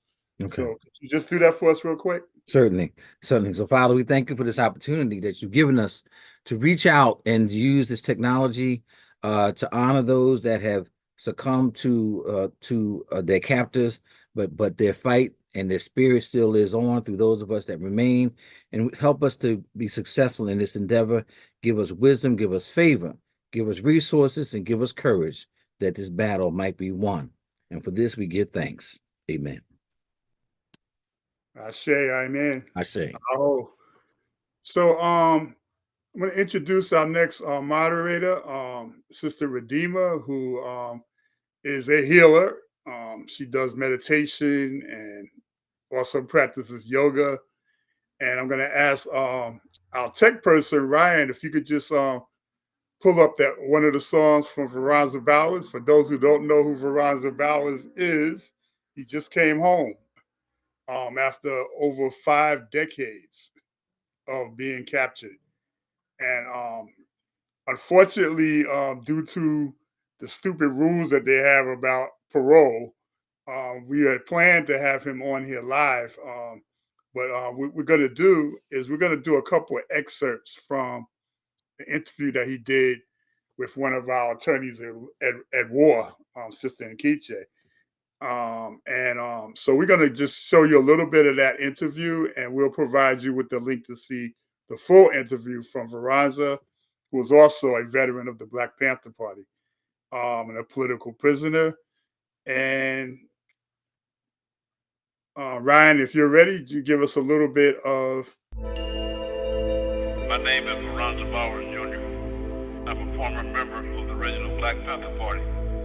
I hope to soon be a former political prisoner, but at this moment, I've been held in captivity for almost a half of a century, 50 years.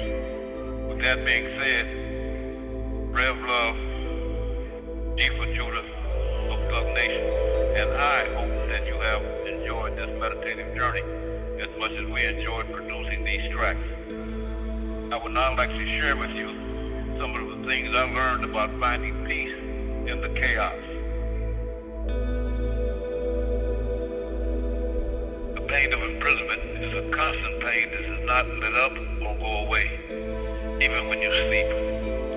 Every breath you take and every step you make is a constant reminder that you would much rather be taking that breath and that step in another place, a place of your own choosing. Add to that all of the logic-defying rules and regulations and downright meanness and wickedness you see all around you, not to mention the 1,001 things you see and hear and just store away in that dark cave right behind the eyes. A relentless bombardment of the senses. One's ability or inability to deal with all of that becomes the measuring rod to determine whether one will survive the fire. This call was from a federal prison. I'm not just talking about physical survival. That part will sometimes put to real test is easier by comparison. Physical confrontation happens like a storm. It comes in all of its intensity, and then it's over. You either survived or you didn't. Clear cut. But surviving the relentless and countless intangible assaults upon one's very being, on one's soul, is a whole nother matter. Doesn't matter whether we're talking about 1 or 2 years, or 5 or 10 or 30, or however many years. It's the relentlessness. Anyone, no matter how strong or intelligent or courageous, no matter how wealthy or religious, anyone who has to live any amount of time on this side of hell is damaged. The damage is greater in some and less in others, but we all are damaged. This is such an abnormal environment. How could it be otherwise? It is a constant battle to learn and apply ways by which to survive this thing and still be recognizable as a member of the human family. Ask yourself, how does one maintain his or her sanity living in an insane environment? How does one develop his or her character in a place well organized to make us into a number? How does one stick to positive morals and live by lofty principles in a place where such are considered weaknesses, where immorality and decadence are cool, and principles are used only for expediency of the moment? Keeping behavior is a constant reminder of the hypocrisy of the do as I say do, not as I do sickness that so plague our society. When you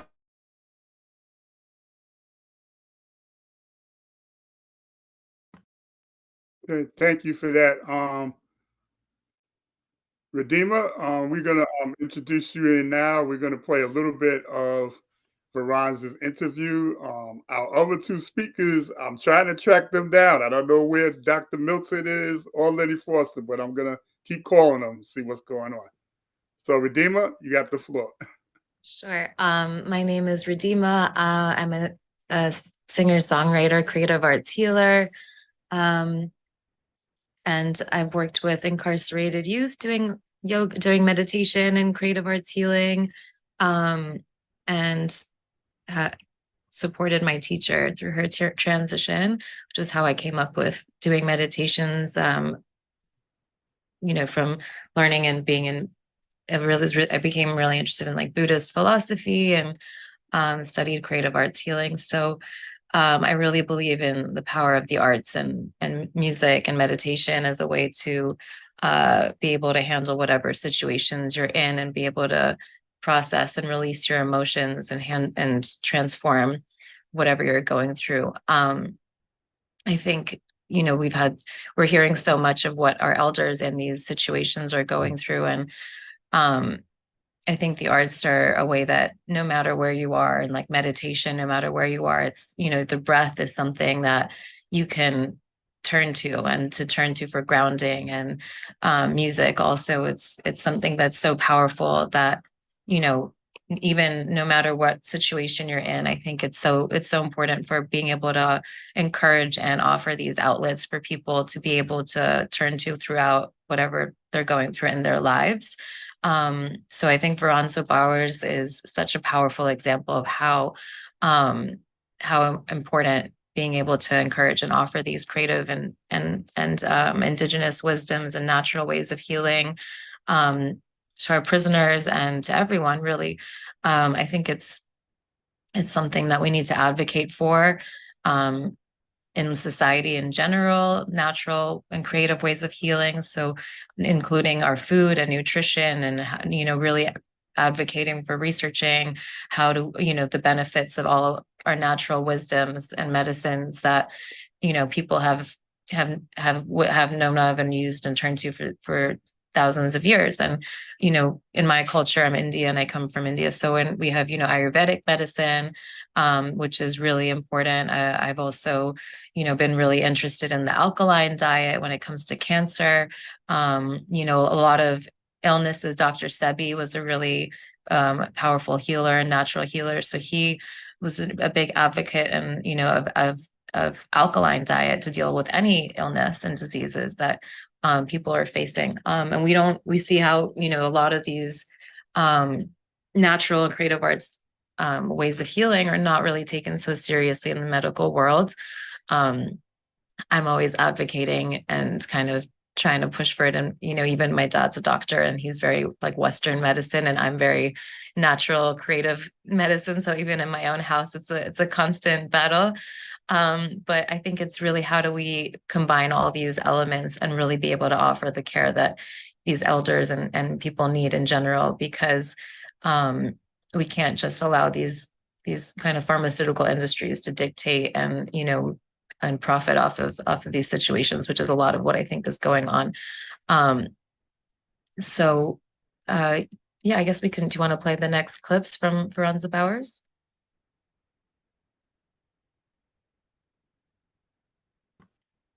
Roll, just a second. So this is Nikichi Taifa, and I'm just so very honored to have my dear brother here, Brother Veranza Bowers. Junior, okay, just recently released from the bowels of the beast. Veranza, say hey to folk. Say what? Hey, say hey. Hey, good people. Greeting. The warmest greeting. So, Veranza, it is just so exhilarating to actually meet you in person. I consider you a living legend. You know, you've been through so much, 51 years in the belly of the beast, coming out strong and magnetic and all of the above. You know, how did you do it? How did you survive 51 years? You know what, for real, and Kichi, a lot of people ask me that while I was down. How do you manage to maintain a good spirit, a positive spirit, in spite of the circumstances around you? And say, some of the youngsters say, man, how do you do all that time? First thing I say is, obviously, you have to keep breathing, and keeping breathing in a place like I've been wasn't always very easy. Sometimes it's very difficult, but I managed to keep breathing. So then the other question is, that's a given, you're breathing. So how do you maintain your dignity, self-respect, respecting other people? And I remember reading one of Nelson Mandela's books. He said one of the most difficult things that he and his comrades found to do during that time in South Africa was how not to adjust. And so when you look at that and say, how not to adjust, what do you mean? So obviously he didn't mean you're in a state of constant rebellion because you're in the belly of the beast. So I figured it out that you gotta, on a daily basis, do something that's not ordered for you to be done by the authorities. Do something on your own for volition.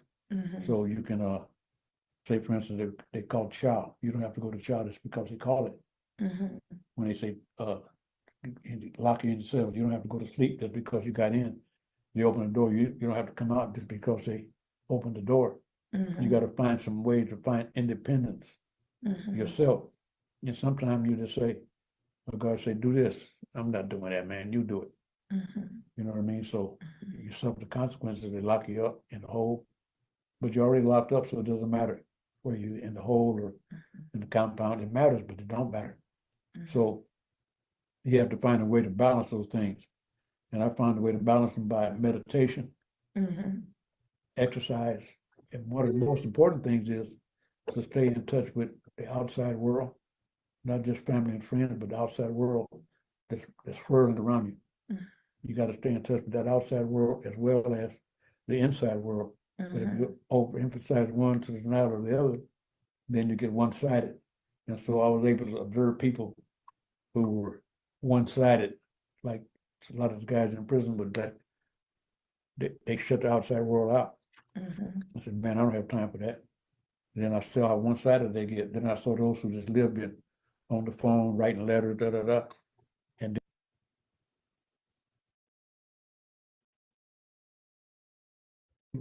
he was working with the Popo the whole while. Oh, I found out from his girlfriend. And all this was part of the FBI's one secret COINTELPRO kind of and we had no idea. We had no idea about it. Dirty tricks. Dirty tricks. All the things. War. It was war. The Senate Church Committee that investigated the COINTELPRO characterized it as a war against Black people. I mean, you know, that's what it was. And, you know, not one of those FBI agents ever went to prison for COINTELPRO. And that came out with that church report in 1976. Right. And nothing ever happened. Who gonna pay reparations on my soul? That's what I just keep saying. Yeah. So let me just say, we talked about you were in prison and, you know, talk about the balance between the inside and outside. There were certain things that you did inside of prison to help to balance you. And can you tell us about your music and the instrument that played a real pivotal part about that?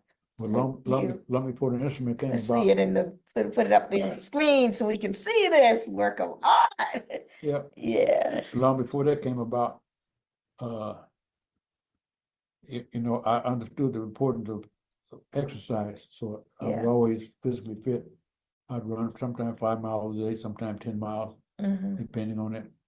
Do a lot of stretching, do a lot of studying. I recognize that you got to be, that healthy balance includes to keep your mind sharp. I learned how to play chess and I took it to a high level by studying it. So it keep your mind active and strong. And I studied a lot of literature. I didn't read novels, I studied literature of some significance and meaning. And so that balance wound up being a balance based upon the inside and the outside, the physical inside and outside, but more important, the physical inside and outside of yourself. So meditation allows you to go deep inside of yourself. And so when I tried to escape from Lompoc in 79, then I got invited into a sweat lodge ceremony by Archie's Lame Deer. And so during that ceremony, I found out you got to go, it's so hot in there, you got to go deep, deep, deep inside of yourself. And so that sweat lodge, after he invited me in, gave me the name of Black Eagle, Wamli Sapa in the language of Lakota. Okay. It's a lot of stuff, but just going inside that lodge like that and seeing the self-discipline it takes to sit in there in that hot heat and not cry for the door. I didn't cry for the door, I just sit there like that. And then, so that became part of my meditation too, sweat lodge ceremony every week. And then. This is in Lompoc. In Lompoc. Okay. So I also started not just meditating, but I also started doing a lot of stuff. Okay. What is it that you can tell our listening audience? Well, like I say, I find it so very crucial and important to maintain connection to the outside world and to the world of prison, because if you do otherwise, you become narrow-minded and one-sided. And I was able to see a lot of guys who were narrow-minded and one-sided. And I determined early on not to become narrow-minded and one-sided by paying attention to what's going on outside, even though you can't have a direct influence on a lot of it. Some of it you can, some of it you can't.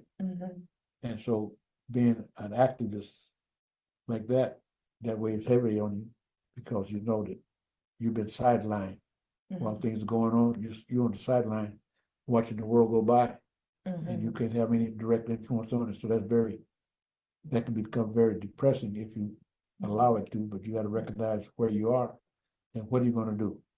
So what are you going to do? Are you going to live life to the fullest that you can, where you're at, and allow yourself to continue to grow? Or are you going to disintegrate and die away because that's the way of life? Something is being born, rises up and develops, and then something is dying away. So if you in a situation, you got to either continue growing or you're going to disintegrate and die away. So I wanted to continue growing. So when I listened to what's going on outside, I was also paid attention to what's going on inside. Because if you don't, then you're going to wind up with a knife in you or a lock on the sock on your head, all kind of things. Because, you know, those kind of things, in case you don't let your family and loved ones know the brutality of what goes on inside a prison, because you don't want to burden them and saddle them with that kind of images and ideas. So I would always keep that kind of stuff to myself. But so you that. See, this is I learned some of the skills that I got. At one time, I had hurt my sciatic nerve so bad. That sciatic nerve, you got two big nerves in your body, called sciatica, sciatic nerve. I hurt, pinched one of them, and it hurted so bad. I had to walk it. I couldn't hardly walk, but even with a cane. And so there was a guy I met. I'm in Marion, Illinois. That's called the end of the earth. The worst prison. They said it's in Marion, Illinois. Yeah. It's terrible. So I'm up here. I'm in such pain because the doctors, they took my cane because I refused to get surgery down to Springfield, Missouri. I refused to go down there because they were killing us down there anyway. So they said, you gonna want treatment? Okay, they took the cane. So I had to go up here in the grass in the Marion, just lay in the grass on my back in the hot sun to get some relief. So a guy, let's call him Kenny, white guy. Somebody brought him to me and said, man, I think I can fix that. But if you can, I sure appreciate it. So within a half hour, he relieved all that pain. And he was using a process called acupressure. Acupressure. Yeah. And so I said, man, I want to learn some of that. Although I know some acupressure points from martial arts, from pressure point fighting. But this is a whole different ballgame. So he said, okay. So he allowed me to come along with him and watch him work on people. He'd work on me. And after a while, I could work on him. And after a while, I started to work on other people. And I got some books on acupressure and subo therapy and ginseng dong, a lot of different modalities of healing with the hand, touch for health and all that kind of stuff. So I incorporated it into my daily activities. I started working with a lot of people, finding pain here and pain there. Found out you could relieve pain with the touch of a finger or with a smile or with a note from an instrument, or listen to a bird sing, or all those kind of things. You can relieve pain and depression and all that kind of stuff. So before I get to the point of what I did recently, I worked on a guy named Punchy in 1990. I met him at Terre Haute, Indiana. He had been paralyzed from the waist down for 3.5 years. And doctors told me he'd never walk again. So I'm on the yard playing my bamboo flute, my shakuhachi. I open my eyes and I see him in a wheelchair. He's riding by, guys pushing him. In those days, you never see anybody in a wheelchair. It's unheard of. But I see him and said, damn, got to be messed up to be in a wheelchair in a maximum security penitentiary. So I wound up finding a way to get myself introduced to him. And told him, man, I think we might be able to do something to help you. And I could tell he was skeptical. I said, I don't know if we can or not, but if you give me an opportunity, I'd like to try. He said, okay. So I got together 7 guys who were pretty much spiritually intact. We don't eat a bunch of garbage. I took them and made a circle, put some candles, red, orange, yellow, green, blue, Mhm. violet, indigo, white, Yes. the color of the rainbow spectrum. Mhm. And that's also reverberates and vibrates to the musical scale from C to D to E to F, G, A, B, C, Mhm. and those colors. And that sound can be healing if used in a proper way. So I got those candles lit and got everybody's head, laid him in the center with everybody around him with their heads toward him. And I'm blowing shakuhachi for about an hour and a half, Mhm. just blowing in the chapel. And so everybody's out. There's one brother named Daryl. He's by his head to head. He's rolling his head back like that. He was in a lot of pain. So because of the spiritual and psychic connection he made in that moment. And so when he got all finished, everybody brought everybody back to this plane of existence. Punchy was the last one to come out. And when he came out, he said, "Where I been? Where I been?" You know, because he's out of Detroit, out of the hood. That's how he say, "Where I been, not where I've been." Mhm. So everybody laughed. So then we made a breakthrough because I had been working on it and didn't get any breakthrough. But now I know that pain, that psychological pain is so great, Mhm. he couldn't share that. But so with the brother Daryl, connected like that. So after that, everybody left out. I started blowing again, and Daryl recorded his experience with the lights and different colors and everything. So I took all that stuff and put it in my computer bank and so it's advised a method of treatment for punching. Mm. I worked with him for 10 months every day, Mhm. 7 days a week, sometimes 4 hours a day. Mm. Even sometimes I'd go to pick him up, he'd be in his bed in a special unit for handicap, Mhm. and he don't want to come. So I'd go get his toothbrush out of his locker, stick it in his mouth, put the toothbrush, put it in his mouth, put him up, sit him in his chair, and take him out to the yard. Mm. And after a while, he could push me around the yard, pull line around the quarter-mile track, Mhm. push him. I'd sit in his chair, and he'd get behind his chair and push me. Oh, okay. So we did a whole lot of stuff. Matter of fact, I explained that in an interview I did. And so, to go into all the details now, Mhm. we can plug that in. Mhm. It's a hell of an interview we did. Mhm. And so eventually he could take 5 steps on his own. So we got separated. Mhm. I intended to go longer than that. We got separated. And then in case I didn't know his name other than Punchy. He knew my name on his Daoud. So we Mhm. couldn't communicate. I didn't know how to get in touch with him. Mhm. 30 years later, you hear me? 30 years later, while I'm in Butner, after I had a bout with cancer and got over it, all that stuff, Mhm. he got a girlfriend, and she's real computer savvy. He's telling her about me. 30 years now. So she and they found where I'm at. And so Is he out of prison he's now? out. Okay. And so he contacted me, gave me his phone number, we talked. Mhm. It was like a reunion. Mhm. So we did an interview with the Bayview newspaper out Mhm. of Frisco, and they interviewed him. And I wrote another piece about that, about a reunion after 30 years to show how brotherhood, love, caring, and concern stand the test of time. Mhm. And so we hooked back up like we had never been apart. You basically healed him? Well, I'll say he healed himself. Mhm. And I'll say that not because I'm being modest, I'm saying that because all healing begins within. Mhm. So no matter what happens out here, Mhm. you got to have the will and your spirit. That's why I say I'm working on a book called Shakuhachi and the Human Spirit, Mhm. because Hold up the Shabbat Haki again.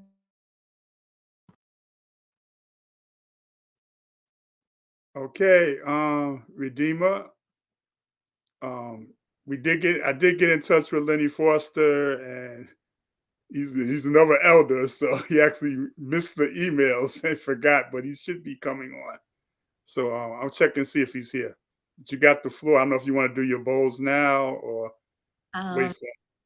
Sure. I mean, maybe I'll just talk a little bit more about, I think how it's been really how amazing it is that he was really able to keep those practices going on, especially I don't know if people have heard of this documentary. It's called Dama Brothers, and it's about a prison in Alabama, and they brought meditation to people there, and they're all serving like life.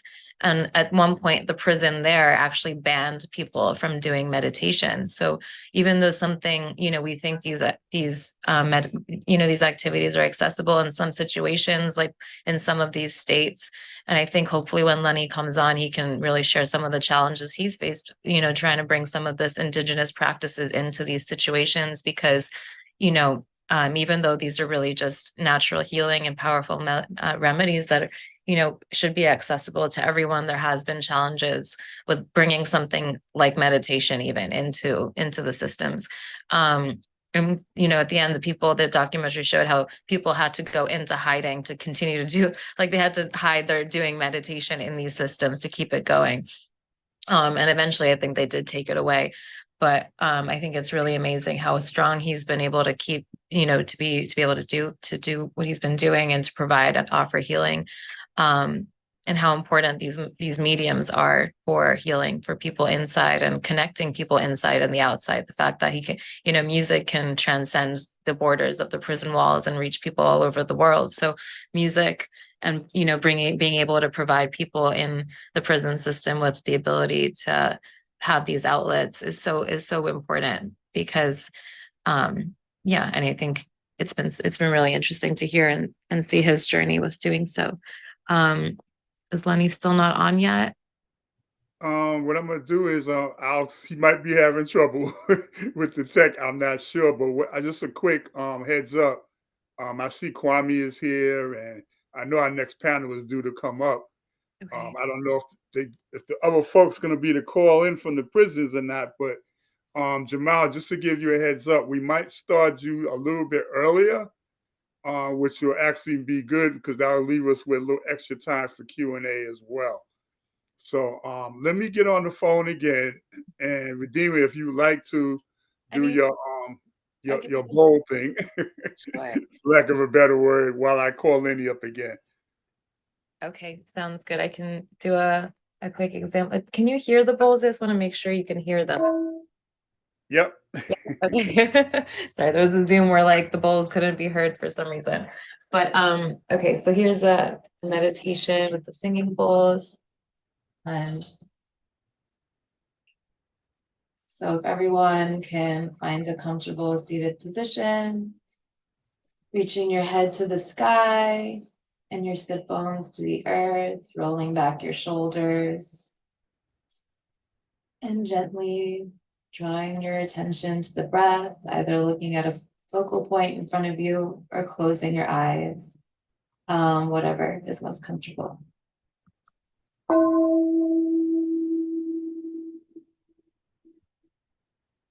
Drawing your attention to the inhale as it flows in through your nose and gently fills your lungs. Observing the rising and falling of your chest.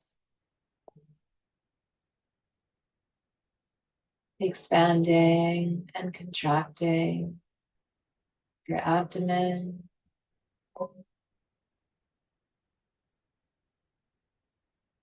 Nice deep breaths. Guiding the breath all the way down to your toes.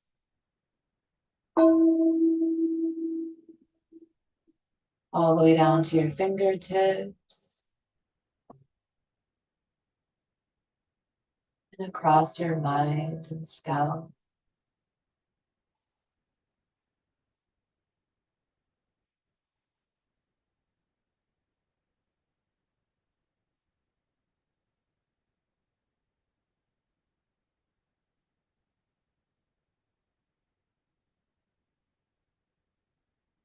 Remembering breath is a grounding force, a channel of energy for whatever energy you need whenever you need it.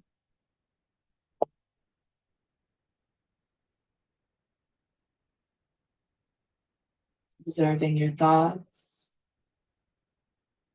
acknowledging them,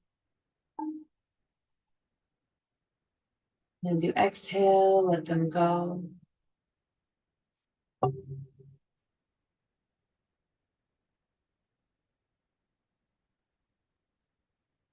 Observing the sounds. Acknowledging them.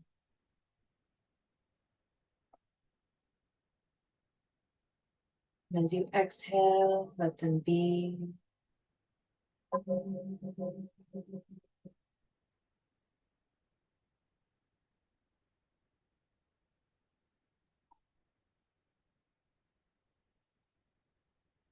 Observing your feelings.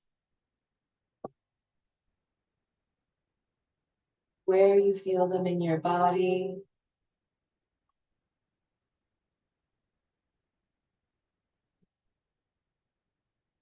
Breathing in whatever energy you need to transform and release whatever needs to be released.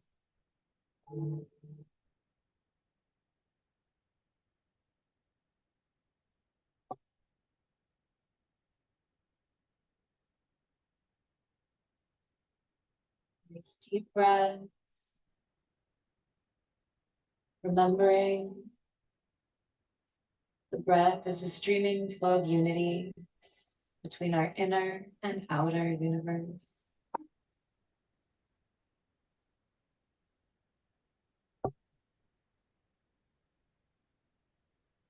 We can send energy through our intention.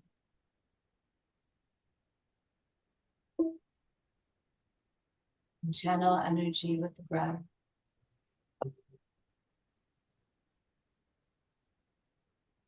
Imagining a pure source of love energy right above you.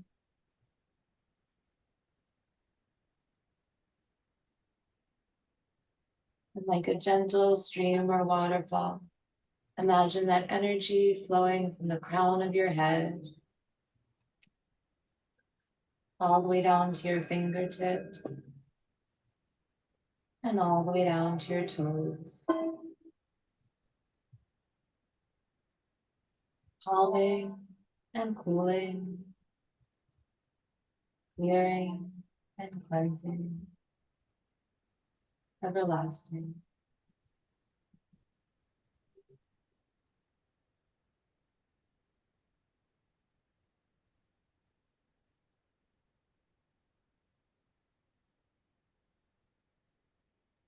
Ashe. Body,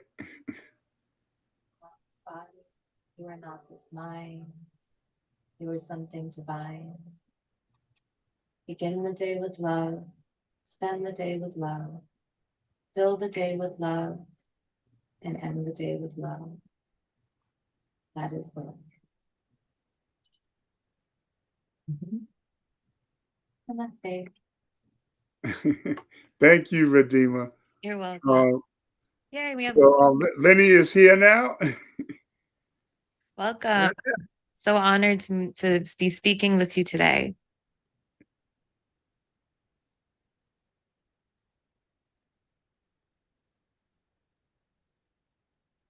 So he's getting himself arranged here. Yes, thank you. Would you like to share how you've been advocating and bringing Indigenous practices and trying to heal people through the Native American wisdom? Let me introduce myself in a traditional fashion. Sure. According to my way of Dene peoples. My name is Lenny Foster. I'm a Kia'ani, born for Sethani. My Che's are Tobahe, and my Nalis are Inagani. That's a proper introduction for our Dene people, Navajo people. I said I was a Tarn House clan born for Mountain Cove. My maternal grandparents are River Edge, and my paternal grandparents are nomads, or one who walks around. And that would be Kia'ani, Age Sloan, Sefrani, Basistin, Topai, that's a Che, Enagani, that's a Nal, Without an enslon equals Asabe Hadithi Shadoniri by Hinson. I got involved with the prisoners' rights movement, religious freedom for Native Americans in 1981 at the Arizona State Prison in Florence, Arizona. I was a graduate student at Arizona State University, so in my free time, I would visit the Arizona State prisons and conduct spiritual counseling for the Native Americans in that maximum security facility, including death row.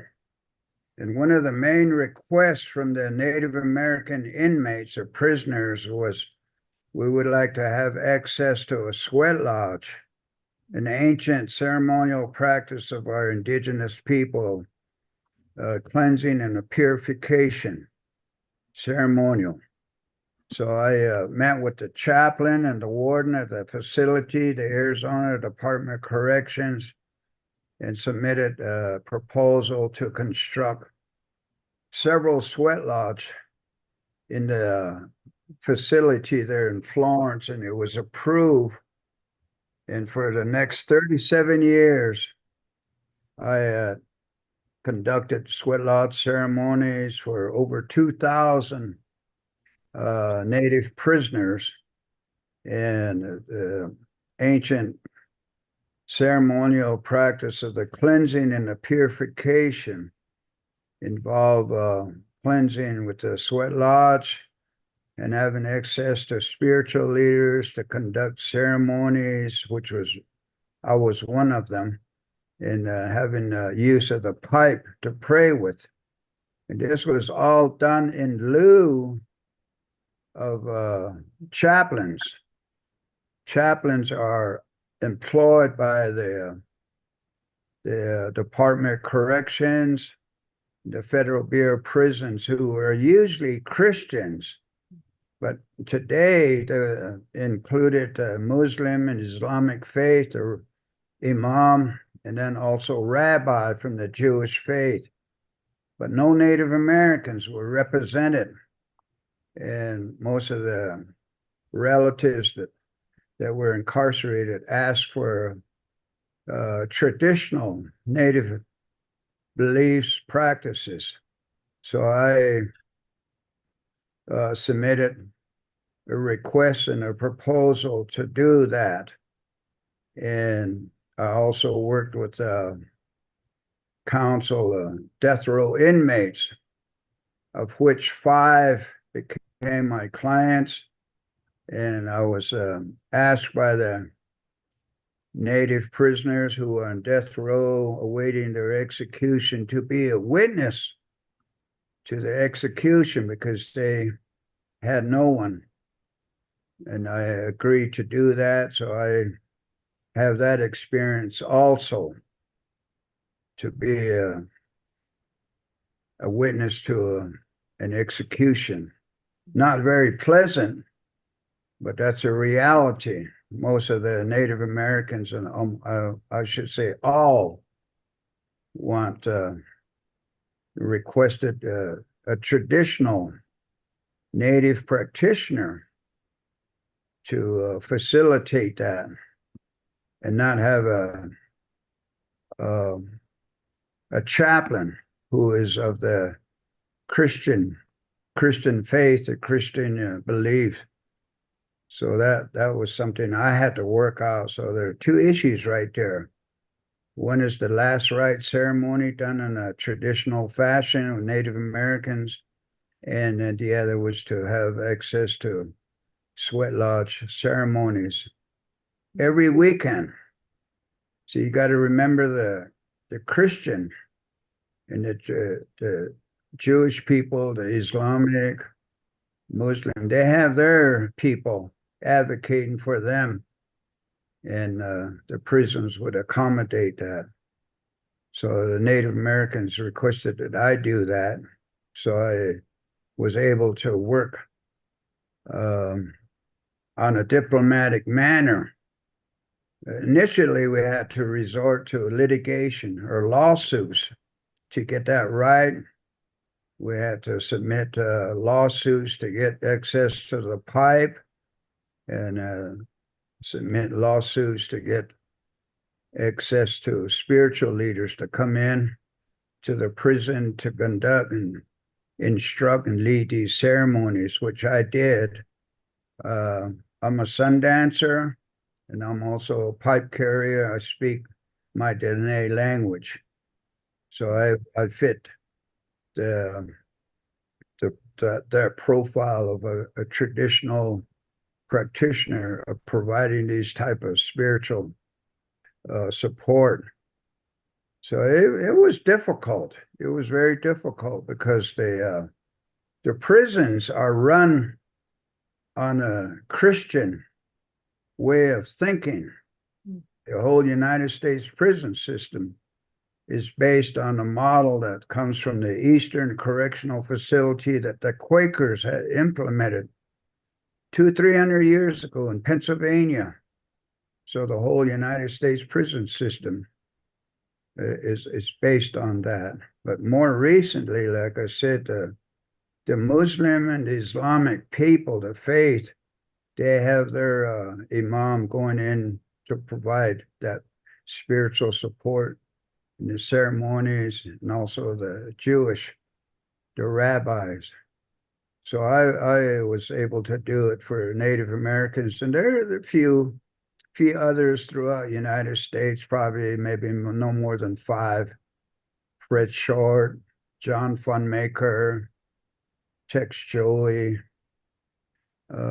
people like that, who were able to provide that kind of a spiritual support.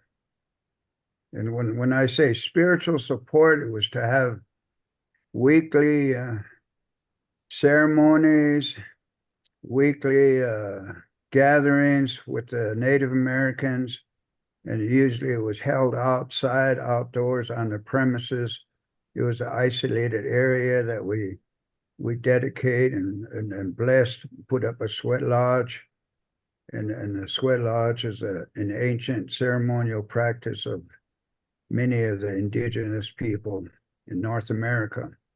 And as you are all aware, North America, Western Hemisphere is Indian territories. Native Americans were the original people of this land.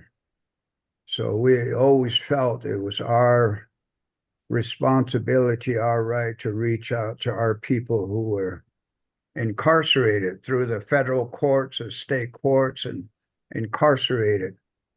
But they always pushed, the officials pushed the Christian faith, Christian beliefs, and not allow our people to pray and sing, drum, and have ceremonies. Pipe ceremonies is very important. The sweat lodge is very important for our people while they're incarcerated. And I had over 2,000 clients and patients over a period of 37 years, from 1981 to 2018.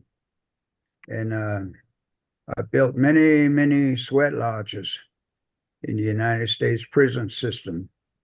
I started in Arizona, New Mexico, Colorado, Utah, went into the federal prisons in Texas, Oklahoma, Kansas, Pennsylvania, Georgia, places like, Atlanta, Georgia, Lewisburg, Allenwood, Pennsylvania, Leavenworth, Kansas, Longpont, California. And the most recent one, I would say since 1994, 95, was a ADX and the Supermax at Florence, Colorado. And that's the most maximum secure facility in the United States. It's very restrictive. There's no movement. Everyone is confined 24/7. They're use of the sensory deprivation concept, isolation. It's like everyone's in the hole. And I'm sure you're through your prison work, you know what that's all about. The isolation, being in the hole is a punishment. But ADX in Florence, Colorado, you have all your political prisoners and your prisoners who stand up against the United States government. And there are Native Americans there. So I went in, built a sweat lodge, built a relationship with the chaplain and the warden. They respected my work. So that's in a brief nutshell what I did over that period of 37 years. I used litigation, the lawsuits as one avenue. The other was to legislate. That was introduce legislation to change the laws, the statute, to allow our people access to spiritual leaders, Native spiritual leaders, to come in and teach and conduct ceremonies, to have them learn the songs, the drums, to pray. So these are some things I did, and I'm honored to be invited to your symposium here, your conference, and it's an ongoing issue. There are some states that are very reluctant to allow our people to be a human being. A human being for us is to be able to pray and sing in our own language and to seek the blessings of our ceremonial practices. So it's very misunderstood. You know, this country conjures up American Indians, indigenous people to be savages. All we were doing is standing up, protecting our way of life. And the African Americans were brought to this country against their will. And, they lost many of their ways, their ceremonial ways that they had in Africa. In your experiences when you were in these systems, was it only Native Americans that you would offer these to, or how did people that maybe weren't even familiar with these practices? Well, we'd have circles, gatherings that was open to other nationalities, but that they have to show respect and are willing to learn. And many of them did. We had Cubans, Mexican Americans, African Americans that did participate and learn the songs, learn to drum, to help with the sweat lodge ceremonies. And that display of unity is not always acceptable by administration. They don't want to see that kind of unity among the different nationalities. Our circle, our gathering was open to others. I myself became friends with many of the African American community, the Mexican American, the Cubans, and just different people who are willing to participate. And more recently in Utah, we had the Vietnamese, the young Vietnamese that came to this country, and they were identified as having gangs in Salt Lake City. They ended up in the Utah State Prison, and they participate in our gatherings, circle, the sweat lodge ceremonies, the pipe ceremonies, the talking circle, the smudging ceremonies. And these ceremonies Those are very different from Christianity from any other faith group. So they must learn these ways first before they participate in and most are accepted. Mhm. And it's just that way. We're not playing with our religious, spiritual, or cultural ways. For that reason, the person must be willing to learn the songs, learn how to drum, I mean, learn the sellout ceremonies, the pipe ceremonies. especially in that environment, because you know these ceremonies are so about connect. I mean, from my experience and what I understand, it's really spiritually connected to nature and like reconnecting to the nature within you and the nature around you, and bringing that into, you know, a prison cell where it's such a cold and, you know, industry. It's a, you know, it's the belly of the beast. You know, it's such a powerful a powerful medium to be able to you know, keep the people inside there connected to nature and connected to the earth, and through these spiritual ceremonies. It's such do you want to expand and maybe share how about the, you know, how important the connection to nature is with these ceremonies? Yes, it's based with nature. The wind, many of our prayers is a focus we refer to as Mother Earth, Grandfather, the Great Spirit, the wind, the sun, the different seasons, the elements, and we sit on Mother Earth. We don't go into a building, a church, or even a chapel.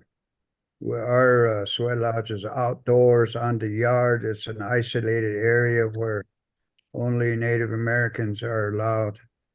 And we take care of the grounds. We use water, sage, cedar, juniper, and as part of our ceremonial ways. The fire is used to heat the rocks. The lava rocks are heated, so that is used in the sweat lodge in the dome. That's I'll give you all an assignment. You all have a laptop. You all have access to the internet. Just Google Sweat Lodge Ceremony 101, and you will see what I'm talking about. Because in the interest of time, I don't have a lot of time to speak this evening, to go through from the beginning of how the sweat lodge and all that. But that's a very important ceremonial way that we use our inmates, Native Americans, all over the country. And we've had to fight for these ways, these rights through the courts. And please remember, the United States courts are not friendly to Native Americans. Our beliefs, our spiritual beliefs, our values, our culture, our language, we're always told to speak English, and don't drum, don't sing your songs. These are remarks made by the chaplains. And I said to one in Pekin, Illinois, at the federal penitentiary, chaplain, why you always say that? Why you always say that to us? To speak English and conduct our ceremonies in the English. It's not done in English. It's done in the native language, whether it's Apache, Lakota, Cheyenne, Navajo. And the songs, they're ancient. The prayers are ancient. That's how the spirits understand us. So they have to learn those ways in order to really fully enjoy the blessings of a ceremony. And it takes time to learn, but like I said, a lot of inmates that are invited to participate. We do have African Americans that will participate that are invited. Cubans that are from the country of Cuba, Puerto Ricans, South American indigenous people, Mapuches and Quechuas and Mexicans, the Mexican Americans. They participate. They're fully accepted. And there are some white people, but it's done where you give the respect. They're willing to learn. So it's a lengthy process. I've had to introduce legislation. Arizona State Legislature, New Mexico, Colorado, Utah, to get these statutes into the law books.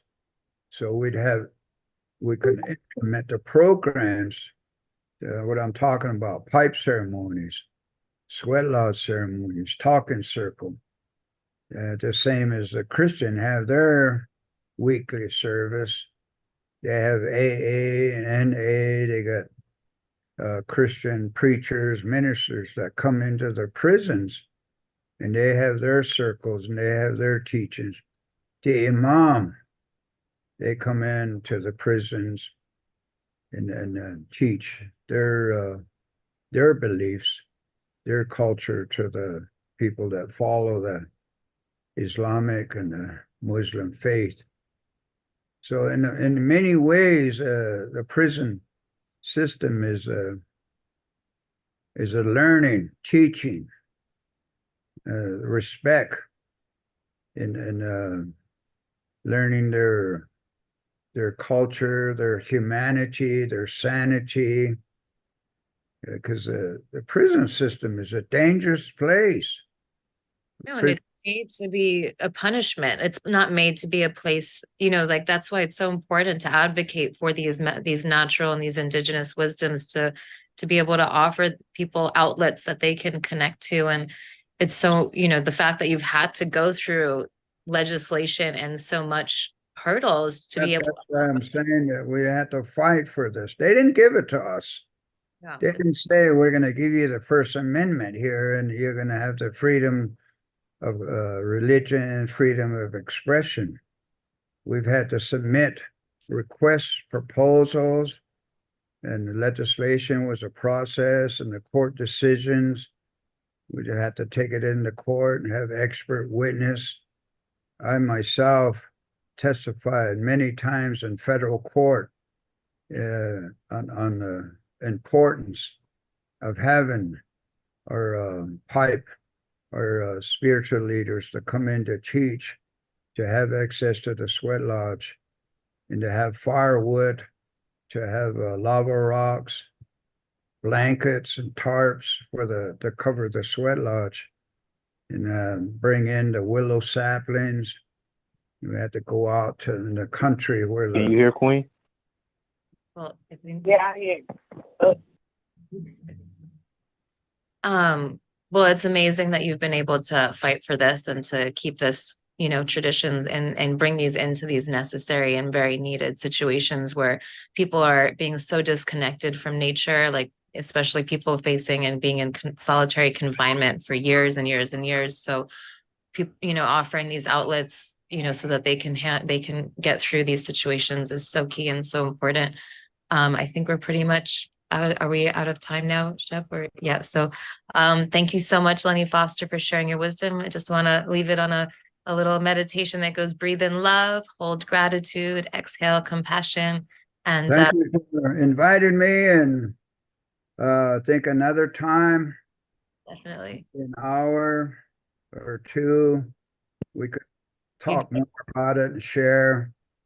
But I really thank you, and I'm very grateful to Shep inviting me at such a short notice. And I appreciate all your dedication, your hard work, and your area of work. And so thank you. And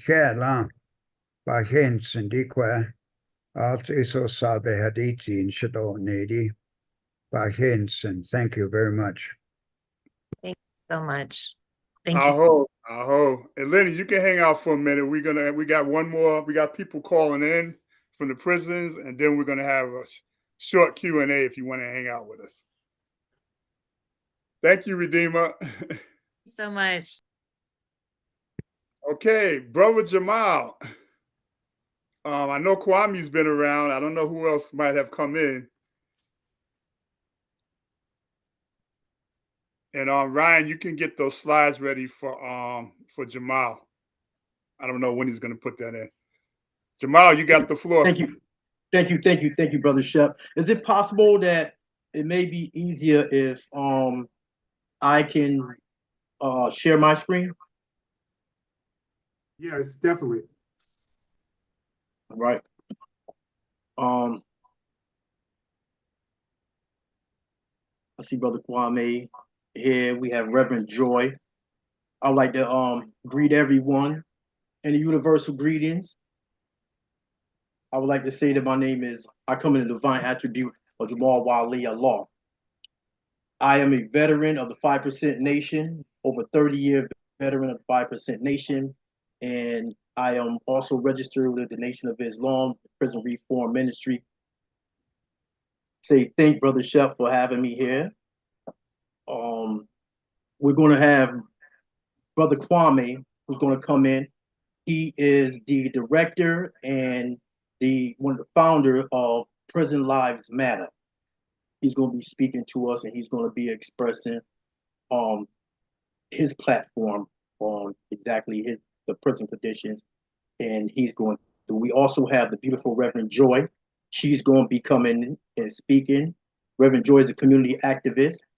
She was captured in Rochester, New York, political prisoner for her activism that she was doing throughout the streets in the early millennium. She's been captured since 2007 and currently serving a life bid. So again, I'd like to greet everyone in the universal greetings of peace. We like to say it in the Arabic language. Assalamu alaikum. Simply means peace be unto you. Hey, squirrel. Right. I'm going to try to figure this technology out myself and share the screen somewhat. I heard. Hey, Zip. One second, everyone. Folks, if you're not speaking, please mute yourselves. Thank you.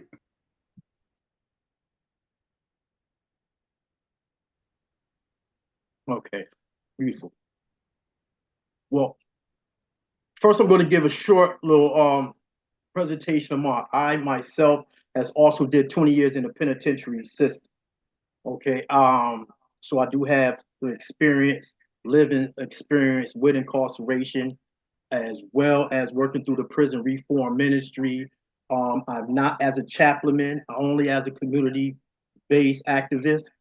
And I went through a series of medical negligence and deliberate indifference myself that I would like to bring to the forefront, uplift, so that we could get an understanding, a little bit further understanding of exactly how correctional administration uses their abusive policy. Hey, now bear with me. We have to go back in time a little bit here. So I want to begin in 2005. All right, 2005. I was transferred from Auburn Correctional Facility to Cayuga Correctional Facility. Everyone can see my screen here. Hopefully, inshallah, you can see this is the layout of a Cayuga Correctional Facility. It's a double bunk facility, solitary confinement. 23 hours lock-in. The back door back here is your only form of recreation. You go out, they hit the button. When it's rec time, you go out that into a little cage, and that's your recreational space. All right. These are how the exterior cells look at the time.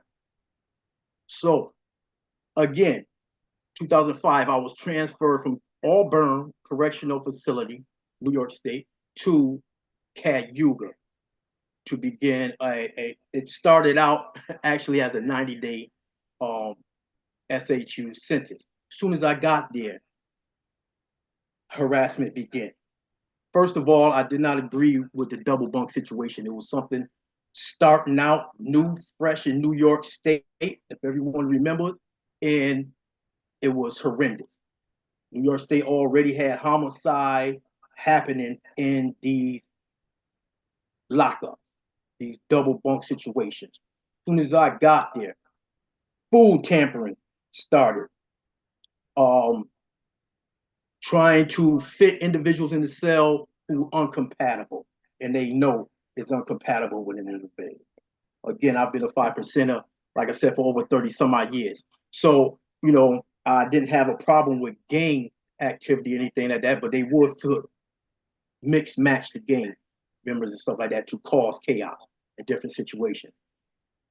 Anyway, in this given situation, that caused me to get in confrontations, fights solicited, ran individuals out of the double bunk situation, started refusing.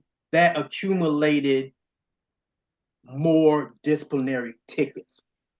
So what I did was realized that I was gonna be getting way too many disciplinary tickets. So I decided what I was gonna do was bring attention to the matter by going on a hunger strike. So, and I believe it was February. I'm gonna double check real quick. But I believe it was February when I began the first my first hunger strike.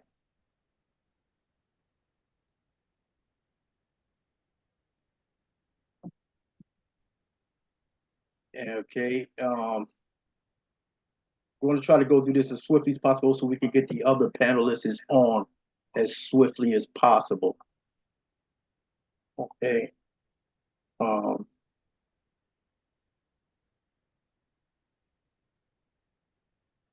Yes, this is complaint. So as I say, because of the agitation, again, February 12th, 2005 is when I first started the first hunger strike. Okay. Now, docs have a policy that after 9 consecutive meals, which is 3 days of not eating, hunger strike policy is supposed to begin. After my 9 consecutive meals, after starting on that date, hunger strike was supposed to begin. What they did was wrote and lied in their logbook that I ate. So they had to recount again because I kept being persistent. I refused, to eat, and it kept being persistent, stopping other higher staff, and we had to start all over again. This was a tactic to try to deter you. This is what they do to try to deter you from any activities that could be they consider to be adverse or whatever towards them. You know what I'm saying? And stepping up for your rights. Another thing that they didn't like was that this was a peaceful tactic that I was being implemented instead of something that they could make a more disciplinary about. So anyway, I started then, I had to restart again, the hunger strike began again. And what happened was February 21st, sergeant and an officer came doing laundry, came to my cell, opened the hatch, and I was accused of assaulting the officer. Of course, that didn't happen at the time. So. But he accused me of assaulting him through the hatch and, me handing out the laundry, and I got another disciplinary ticket. So now I see more, adverse activities happening and stuff, and I got another ticket that's pending, and this one is an alleged assault of staff and stuff. So I continue the hunger strike, continue to go on. They became even more aggressive. So the next tactic that they used was to send the Office of Mental Health to my cell. Now, the Office of Mental Health, they work in collaboration with DOC. They're a separate entity, but within DOC, they work in conglomeration with them to offer certain services. So according to hunger strike policy, they not supposed to be the leading force, according to the hunger strike policy. It's a medical issue. They try to supersede that. OMH came and began to question me. I immediately told them that this had nothing to do with any homicidal or suicidal ideations, that this was just merely a peaceful demonstration to address my complaints to a higher administrative staff. He didn't like that. After I said that, I turned the lights off on him, walked away from my door. Other prisoners in the cell began to shake the balls, rattle, screaming, leave them alone, and they didn't like that. So their next adverse action against that was the following day, an order was put in for me to be moved allegedly to an infirmary. They shipped me to a maximum security facility, which is called 5 Points facility. Out of Cayuga to this, alleging that I needed to be in a maximum security infirmary. I was shipped to that infirmary. As soon as I was transferred to that infirmary and got in one of their medical rooms, my transfer officers left, and the next 5 Points officers took control. About 5 or 6, including a sergeant, officers came in. I was handcuffed, shackles, and they jumped me immediately. Jumped me, snatched me up, and took me to their observation cell. This was a satellite unit and an observation cell that they had. Mental health strip searched me, gave me a smock to wear, so I'm naked with a smock on, threw me in a cell that they snatched another person who obviously had mental health issues out of, put that individual in the infirmary bed that I was in, put me in his room, and this room was filled with feces, urine, all on the walls, all on the floor, no mattress, nothing but still. AC ran continuously, lights ran continuously in the facility, and I stayed in that condition for 5 days. I did get a chance to speak to the Depth of Administration, who was allegedly, well, not allegedly, but he was the hunger strike team leader. So he was supposed to be the one to address your issues dealing with the hunger strike. Spoke to him. Finally, after the 5 days, I did get a few amenities, and I was shipped out of there to their special housing unit, the regular solitary area department, and held there for another day or so, and then sent back to Cayuga. I'm trying now to get out of this. I'm not sure. Okay, then I was shipped back to Cayuga. Jamal, excuse me one second. I got a message from Kwame. He's got to leave soon. Okay. Call back in. I'm going to try to wrap this up fairly swiftly. Right. It's probably better if you let him tell you what he has to do. Kwame, you coming back, or you got to leave permanently?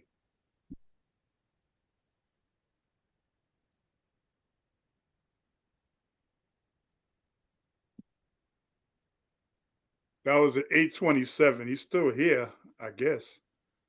You hear me? Yo. Yeah. Yeah. What's happening? Will you be able to call back in if you have to? About 5 more minutes. Yeah, I'm good. Okay. Let me get back to this real quickly. Can you all see this? It's still the same image you had up all the time.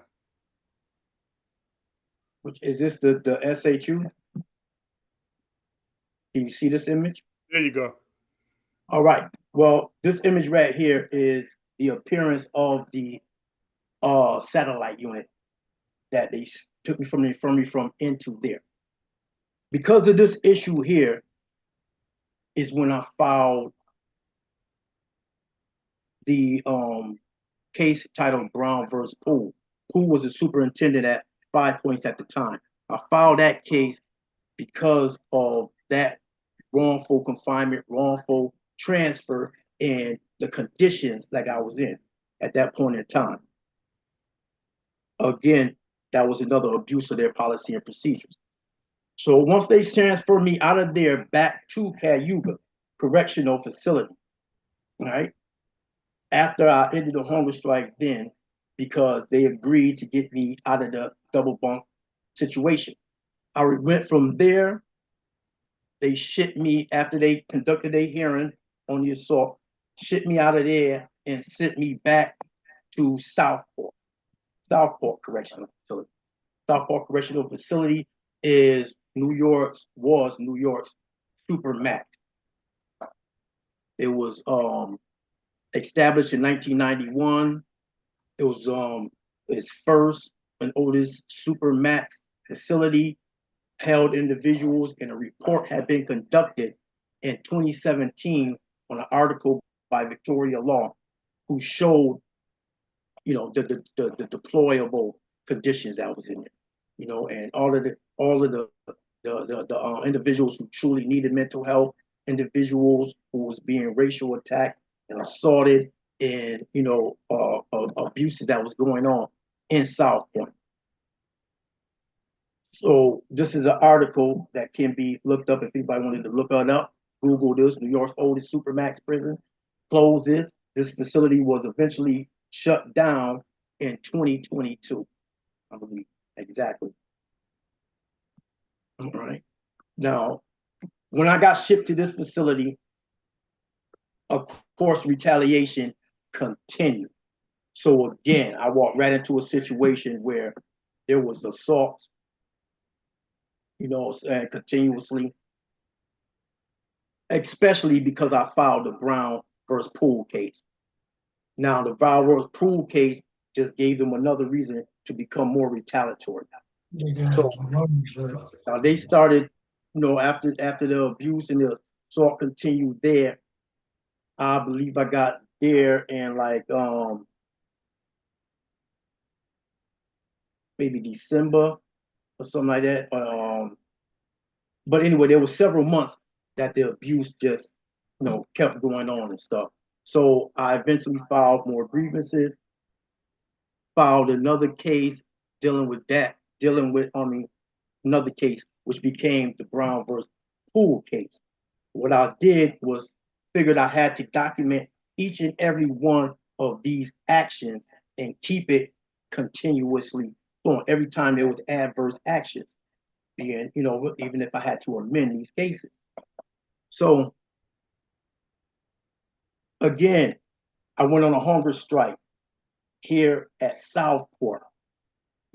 As the time continuously went on, food tamperings kept happening, assaults by staff while I'm shackled, going to visits, coming back from visits, things of that nature. So I eventually filed Brown versus McGinnis. That again, during the hunger strike, their retaliatory response to that was they shipped me out of Southport, said I needed to go to what they call the RCTP. That was being held in Elmira Correctional Facility, for whatever reason that was.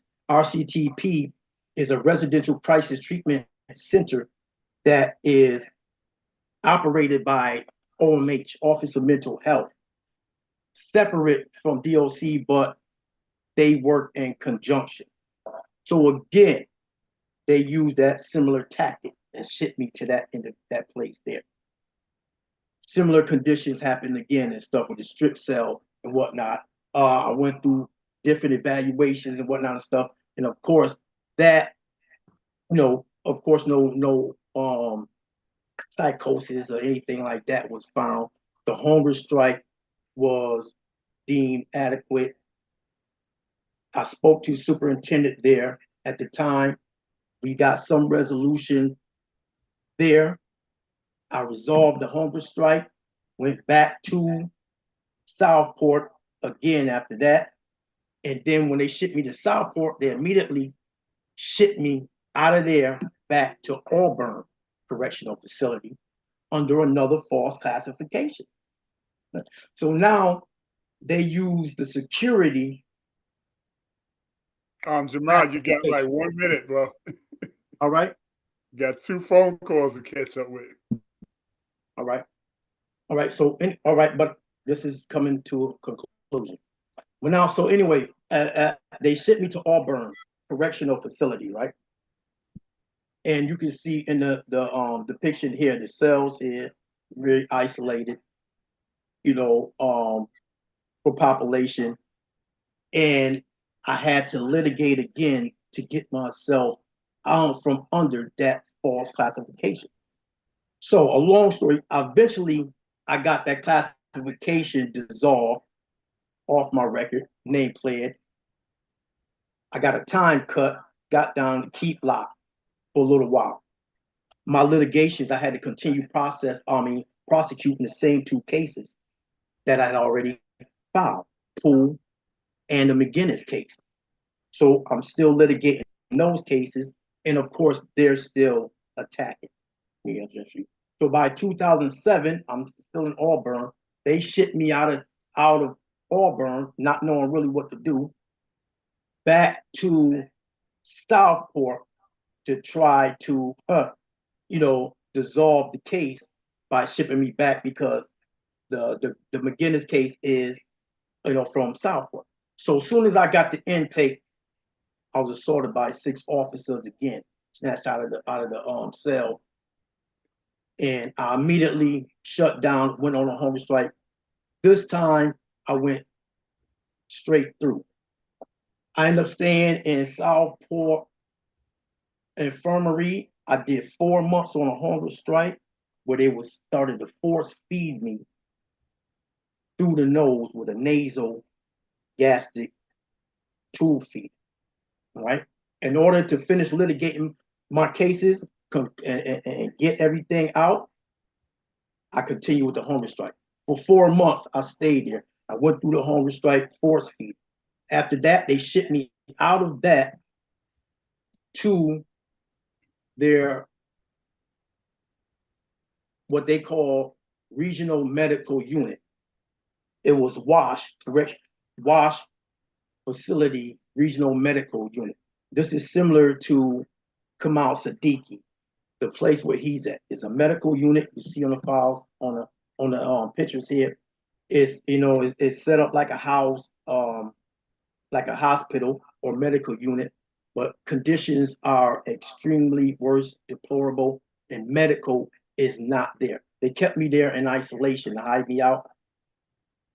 I did get a chance to finish the litigations there, and I eventually got everything settled. And by 2009, I was shipped out of there. And by 2013, I finally got a chance to settle all of those cases once I filed the case against the medical negligence with the force feeding and the surgery, because they shipped me to the hospital, put a G tube in my stomach. I gotta interrupt, bro. You got two panelists on your. All right, I'm sorry, man. I'm about to finish right now. You gotta get the people in, man. Just let me close out with this. I had to get the G tube out. Minutes, man. I had to get the G tube out in my stomach, get shipped out of WASH facility back to population. Then I eventually settled those cases. But these is a primary example. The point is that this is what Doc's administration does to abuse their policy and procedures. You know what I'm saying? When it comes to following their directives, their policies, their procedures in a proper manner, no matter what format that the individual is trying to address the situation peacefully, they take the adverse actions against them. And they do use medical negligence. They use deliberate indifference. And one of those great policies is trying to use Office of Mental Health against the individual or the medical field itself, you know what I'm saying, with drugs. And they play between the two because these are two different agencies in the state, separate, but work together. And these are the games that they play. So these are things that we have to be conscious of. These are something else to bring to the forefront so that we can get some clarity and assistance on those matters and stuff that's also being done. You know what I'm saying? Another means of how our political prisoners, how individuals in the penitentiary are being abused, you know, on a regular, under the cloak of medical treatment, under the cloak of mental health, and it's really not those fashions. So I yield. Apologize if I took too much time with that. But Brother Kwame, are you still on and present? I think you lost Kwame. You should probably go to Reverend Joy Powell. Kwame's gone? Gone. All right, he said he'll call back in. Reverend Joy, are you there? Can you unmute? Can you? And Jamal, just as a reminder, these testimonials, we're trying to focus mostly on the medical abuse. And I know you covered a lot with the torture, but it looked like you left the medical stuff to the end when it was time to leave. But no, Shep, it's all in combination. I got you. All right. The medical, what I'm trying to address. All right. Is Reverend Joy there? No, not yet. I'm waiting for her to call back in. Okay, I've got 8:45 right now. She got we're supposed to be doing the medical Q&A right now. Yes, the medical issue is combinable because the hunger strike falls under medical. But when you're under the hunger strike, it's supposed to be a medical situation. But what they'll try to do is use mental health, which is also health. And then they play between the two to try to dissolve your hunger strike or dissolve your complaints. It's like a catch and kill. And I'm sure all of us is familiar with the catch and kill that's going on right now in the media. So, yes, here Ryan, we go right now. You take that thing off the screen so I can see the whole panel. I want to make sure when Kwame or Joy come in, I can see them here.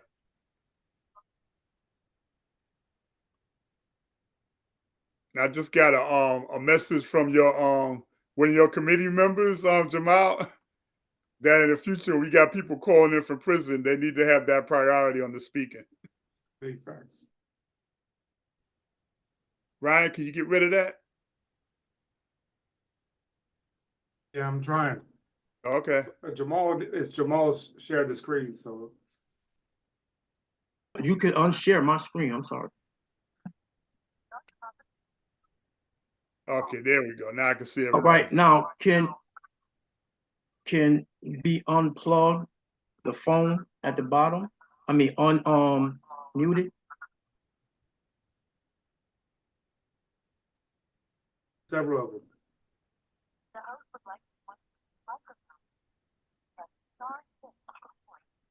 Oh, okay. There we go. There we go. Peace, Queen. Can you hear? Can you hear? Yes, it's under the echo. All right, it's on you.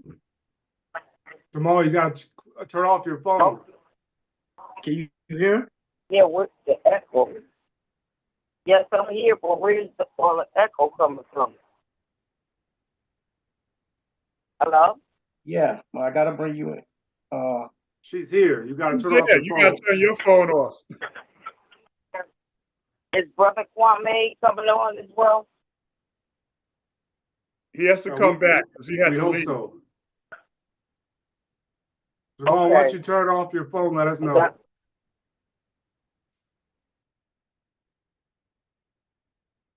You turning off your phone? Okay. I don't really have much time because you talked for quite a while. Yeah, you did. Reverend Joy, why don't you introduce yourself? Oh, okay. Peace and blessings, everybody out there. I just would like to say that I'm a reverend and an activist that is a moderate day slave that was captured in Rochester, New York. They kidnapped me and rolled me with cases and brought me to the correctional facility. I still advocate from behind the doors, and I just want to say thank you to Brother Shep for allowing Brother Jamal to get me on tonight. So, would you like me to start with the what I would like to talk about? Yes, please, Queen. Oh, okay. So I would like to talk about the ADA, Americans with Disability Act, and I'm gonna follow Brother Jamal as far as the mental health, because basically, as we know, what falls under the Americans with Disability Act, the people that's hard of hearing, are deaf, blind or legally blind, suffer from diabetes, asthma, COPD, mental illness, cancer, nerve damage, and I guess it's many more. Anything that affects your everyday living is under the Americans with Disability Act rehabilitation. However, Beverly Hills and DOCS as well, they have two directives under the Americans with Disability, the physical and also the mental. And basically, they're supposed to teach each and every one of their staff. They must give them instructions how to provide reasonable accommodation. But docs have instilled a culture. They instilled a culture of accepting non-compliance of the Americans with Disability law, and it's a systematic failure of docs in violation of the U.S. Constitution Amendment, which is one. A young lady here that suffered from mental illness, she was schizophrenic. She was only 33 years old. She had just turned 33. Committed suicide. The caller has hung up. Yeah, we lost Reverend Joy. Yeah, probably. Sorry, y'all. Sometimes those things happen. Yeah, I think next time we should prioritize the people behind the wall. We all right. Well, I don't see. That's my fault, yo. I should Kwame have earlier. Come back in. If he can, I mean, you gotta, remember that their Wi-Fi in prison is not always dependable. I know. Same thing. Yeah, the Wi-Fi is bad. So when we get them, we gotta use them while we get them. Yeah, he was on the whole time. I know. I thought it would have been. You know what I'm saying? I thought he would have had it. I thought it was on together. Just for the future, Jamal. Just in terms of constructiveness, we can always get you because you're out here. All right. Go. All right. At this point, I guess we could go into a Q&A until Joy or Kwame come back in. Joy's back. She's on. Oh, okay. Reverend Joy? 1 second. 1 second, brother. She says she's on. Where's she at? She's coming. She's muted. One of the people on the call right now. We got to break, how it goes.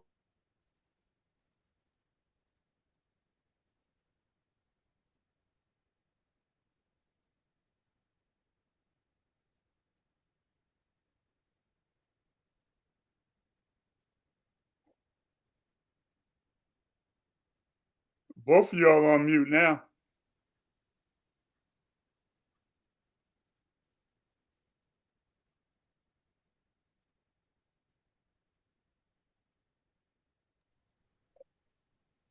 Hold on, Queen. I don't know what's all right. How do we unmute, y'all?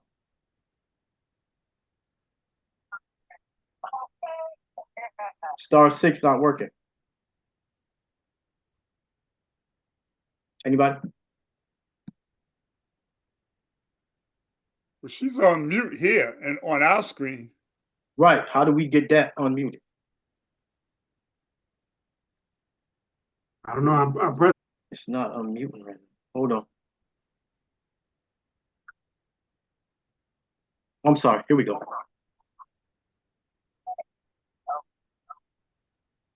There we go. Yes. All right, Queen, go ahead. Speak. Okay. All right. Okay. So basically, I was saying that a young lady here suffered from mental illness. She's 33 years old. She went to OB observation, which Brother Jamal was talking about here, and told them that she felt like killing herself. She was talking to her, so her mental illness had went to all high. Instead of them keeping her in there, properly treating her, they released her back at the general population the next day. And that night, she committed suicide. The officer, her name is Judith Johnson, and she was in her cell, medical said, for at least 5 hours dead, because the officers just walked right past the cell and didn't even look in where the curtain was hanging or didn't say anything. So she was dead. They have a mental health at work, as Brother Jamal said, they work with the police here, and what they do now that she died, and we made so much noise about it. So if somebody seems like they're unstable and want to go to OB observation, or if they're forced to go over there, they have to go, when they get out, they have to go to a mental health unit called 1380 and stay there for a couple of days. So one of the young people here went 5 days to OB, and then she was taken over to that unit, and they refused to even give her food. So she was already still not in a good space. And instead, when she started screaming and wilding on this mental health unit that's supposed to be trained for that, instead they gave her a misbehavior report and slayed her at the hearing, where the Hart law clearly states that if you do something under a mental, when you're not mentally stable and you have well-documented proof that you suffer from mental illness, they're not supposed to punish you. But they do here in Bedford Hills Correctional Facility, as the superintendent and the commissioner of corrections turn their head. Secondly, diabetics. Diabetes is a disability which I have this diabetic disability, but we're forced now to wait in these long lines. The diabetics are waiting in long lines so that the obese inmates that don't want to do work and get on the treadmill, but they would rather go there and get the Olugbala shot, is at an all high. So if a diabetic sugar is too high, they could go into diabetic coma. Or if their sugar is too low, they could go into diabetic shock. This prison is not even taking any of that into consideration as well. And the different medical and also mental health, they're approved of making diabetics wait in line, long lines, so that these people don't want to get a resistance shot and get it first. Another thing, they have ill-fitted boots. My feet was burned with scalding hot water August the 30th, and I was denied medical attention for 30 hours straight. My feet was burned on top and bottom. I still have feet where the skin and everything eventually came off, wherein I had to wait to get medical attention. They refused to a wheelchair to get me there. And Reverend Joe, we're starting to lose you. Speak, I guess. Okay. What you heard me? Can you hear me now? Yeah, I hear you right now. Stay wherever you at right now. Okay. What part did I leave off at that y'all so I could start there? You talking about the burns? Okay, yeah, and it's a well-known medically statistic fact that when you're diabetic, you have to really protect your feet because that's to get infected and starts to gain green. You end up losing a limb. So I had to soak my feet, go back and forth, hop to the sink, and get cold water in the bin and soak my feet every like 20 minutes in cold water, and then I had to put a fan on the end of my bed and hold my foot in front of the fan. And along with the burns, I had neuropathy damage. That's a disability as well. So it makes me automatically feel like my feet is burning and pins and needles. So I take Neurontin for that. However, because of this burn, nothing was open. I've never experienced nothing like that in my life and was denied medical attention for 30 hours. Another thing, where am I at? What time is it now? So I can rush and say a couple of more things. You got about 3 minutes. Okay. All right. There are blind people here. I'm hearing impaired as well. And a person suffering from disability cannot be excluded from programs. However, I also have a paralegal certificate as well as a legal research certificate here and worked in the law library for 5 years. However, I need to go back there for the sake of my disability people who are hearing impaired or deaf or either suffer from being blind, and I have been discriminated against as well as that. So those are some of the things that I want to talk about. I know asthmatics as well as COPD. Me and one inmate, we were given kids 2 tickets because they said we ignored a direct order to go on ourselves. This lady is like 60 something and I'm 62. They said we heard it and didn't, but the lady is almost deaf and I'm hearing impaired. They never let us go to a hearing. They excluded us from the hearing and gave us 30 days block time as well as across the board with everything, all the packages, food, phones, everything. And that was without due processes. So this jail has a pattern of punishing people that are diabetic, hearing impaired, a blind lady walking around grabbing a wall because they won't give her a transporter. And basically, I would just like to say I wish I had a little more time, but I know I don't because it's over.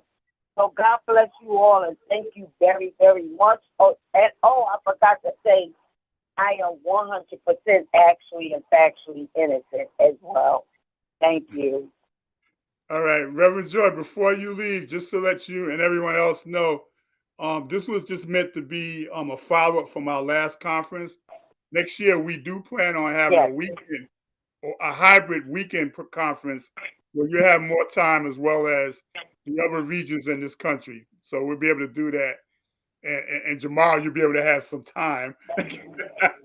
Took up all Joy and Carl's time. But we'll go there another time. So what we're going to do, folks, is we're going to open up for some Q&A for about 10, maybe 15 minutes. Anybody has any questions, just put your hand up. Or if you want to throw it in the chat, I can monitor that. Ryan, you can help me out with that, with just spotting people.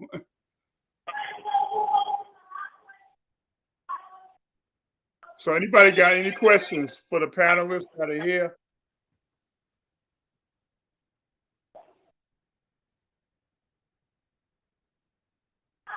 I see Dr. Mack is still here. Redeemer's still here. Of course, Jamal is still here.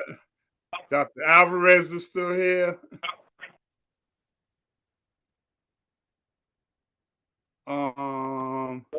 Lenny Foster's still here. I'm on a conference call.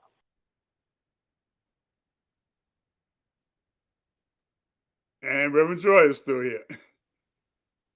And of course, Jamal is Yes. still here. Pastor Keith is here. If y'all don't have no questions or comments, we can close up for the night. We ain't got to stay here just to stay here.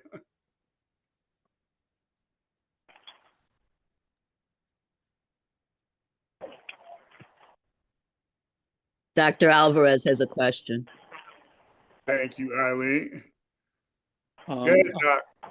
I'm interested in knowing if there's interest of working with, again, using the strategy of inside outside, so that as we write letters to the American Geriatric Society, the American Psychiatric Society, we can also create opportunities for letters to be written from prisoners from direct testimony in the interest of getting those archived to help compel them to engage in embracing elder prisoners as a part of their ethical mission. Is that something that we think prisoners may be interested in working with us on? Of course. Beautiful. Okay, Safiya, it looks like Kwame's not going to be able to make it back, unfortunately.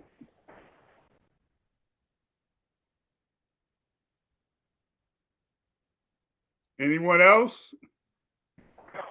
Oh, Jose is still here too.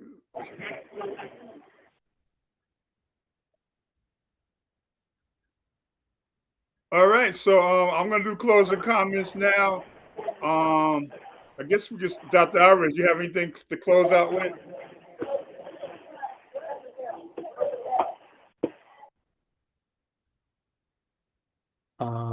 Love not fear, free them all. Let's honor the call, liberate our elders. Okay, right on to the point. That's right. That's right. Jose, anything to close out with?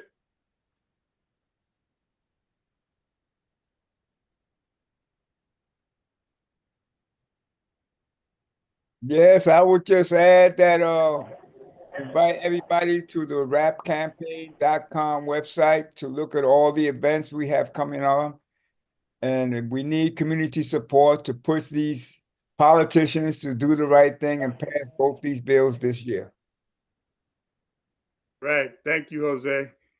Lenny, you got anything to close us out with?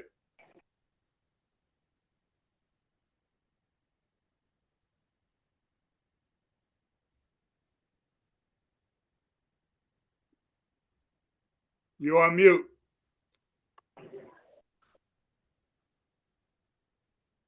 Can you hear me now? Yes. So, Shep, are you requesting a closing prayer? If that's what you want, that'll work. Okay, thank you. I'm honored.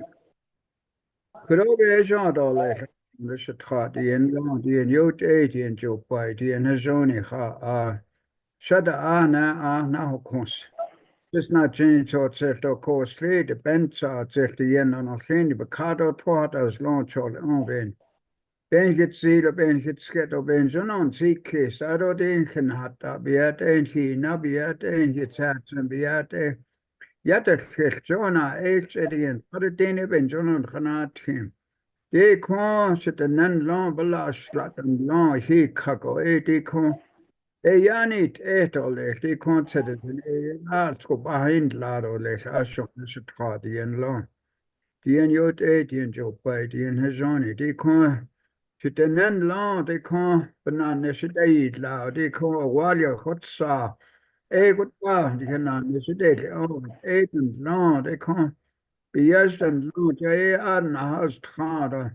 Jo patanits no iti kon hinane khadi kon saria te it ya it said as a nasty shitkhadi in land in yut 80 and chitkhadi in zoni aro shik and land it citizen it citizen yat e behind ladi artso the house kai yo gut de kon citizen shut na Yet over his on the street, his on the street, bears on the street, bears on the street. Who? Matogiosi, all my relations.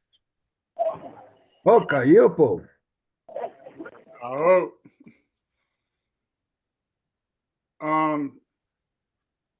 Brother James, Dr. McIntosh, you have anything to close us out with? Name is Brother Ricardo. Free them all. Right on, bro. Redeemer. Thank you all so much, Brother Shep, for having me. Breathe in love, hold gratitude, exhale compassion. All power to the people, free them all. Pastor Keith. What's the call? Free them all. And let's see. Is that everybody?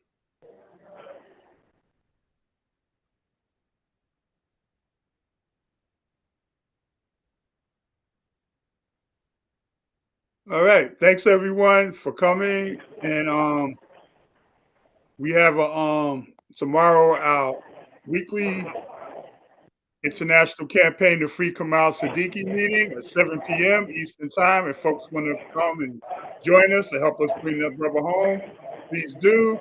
Check your emails, and you'll see other events coming up. Oh, incidentally, I'm sorry, not tomorrow, Monday.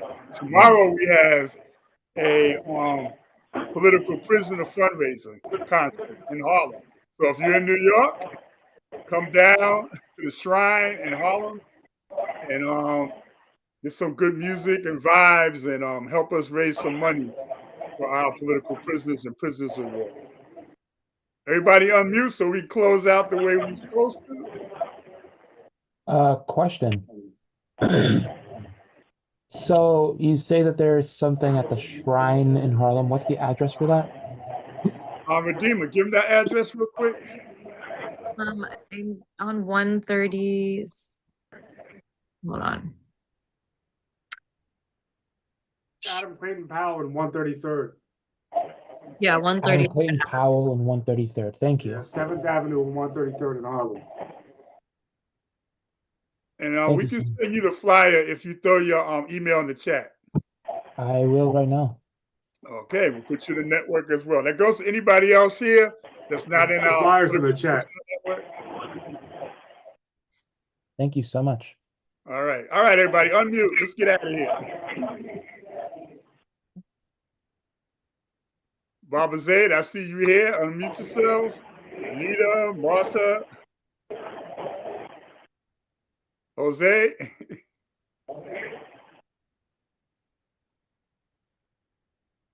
Diggs.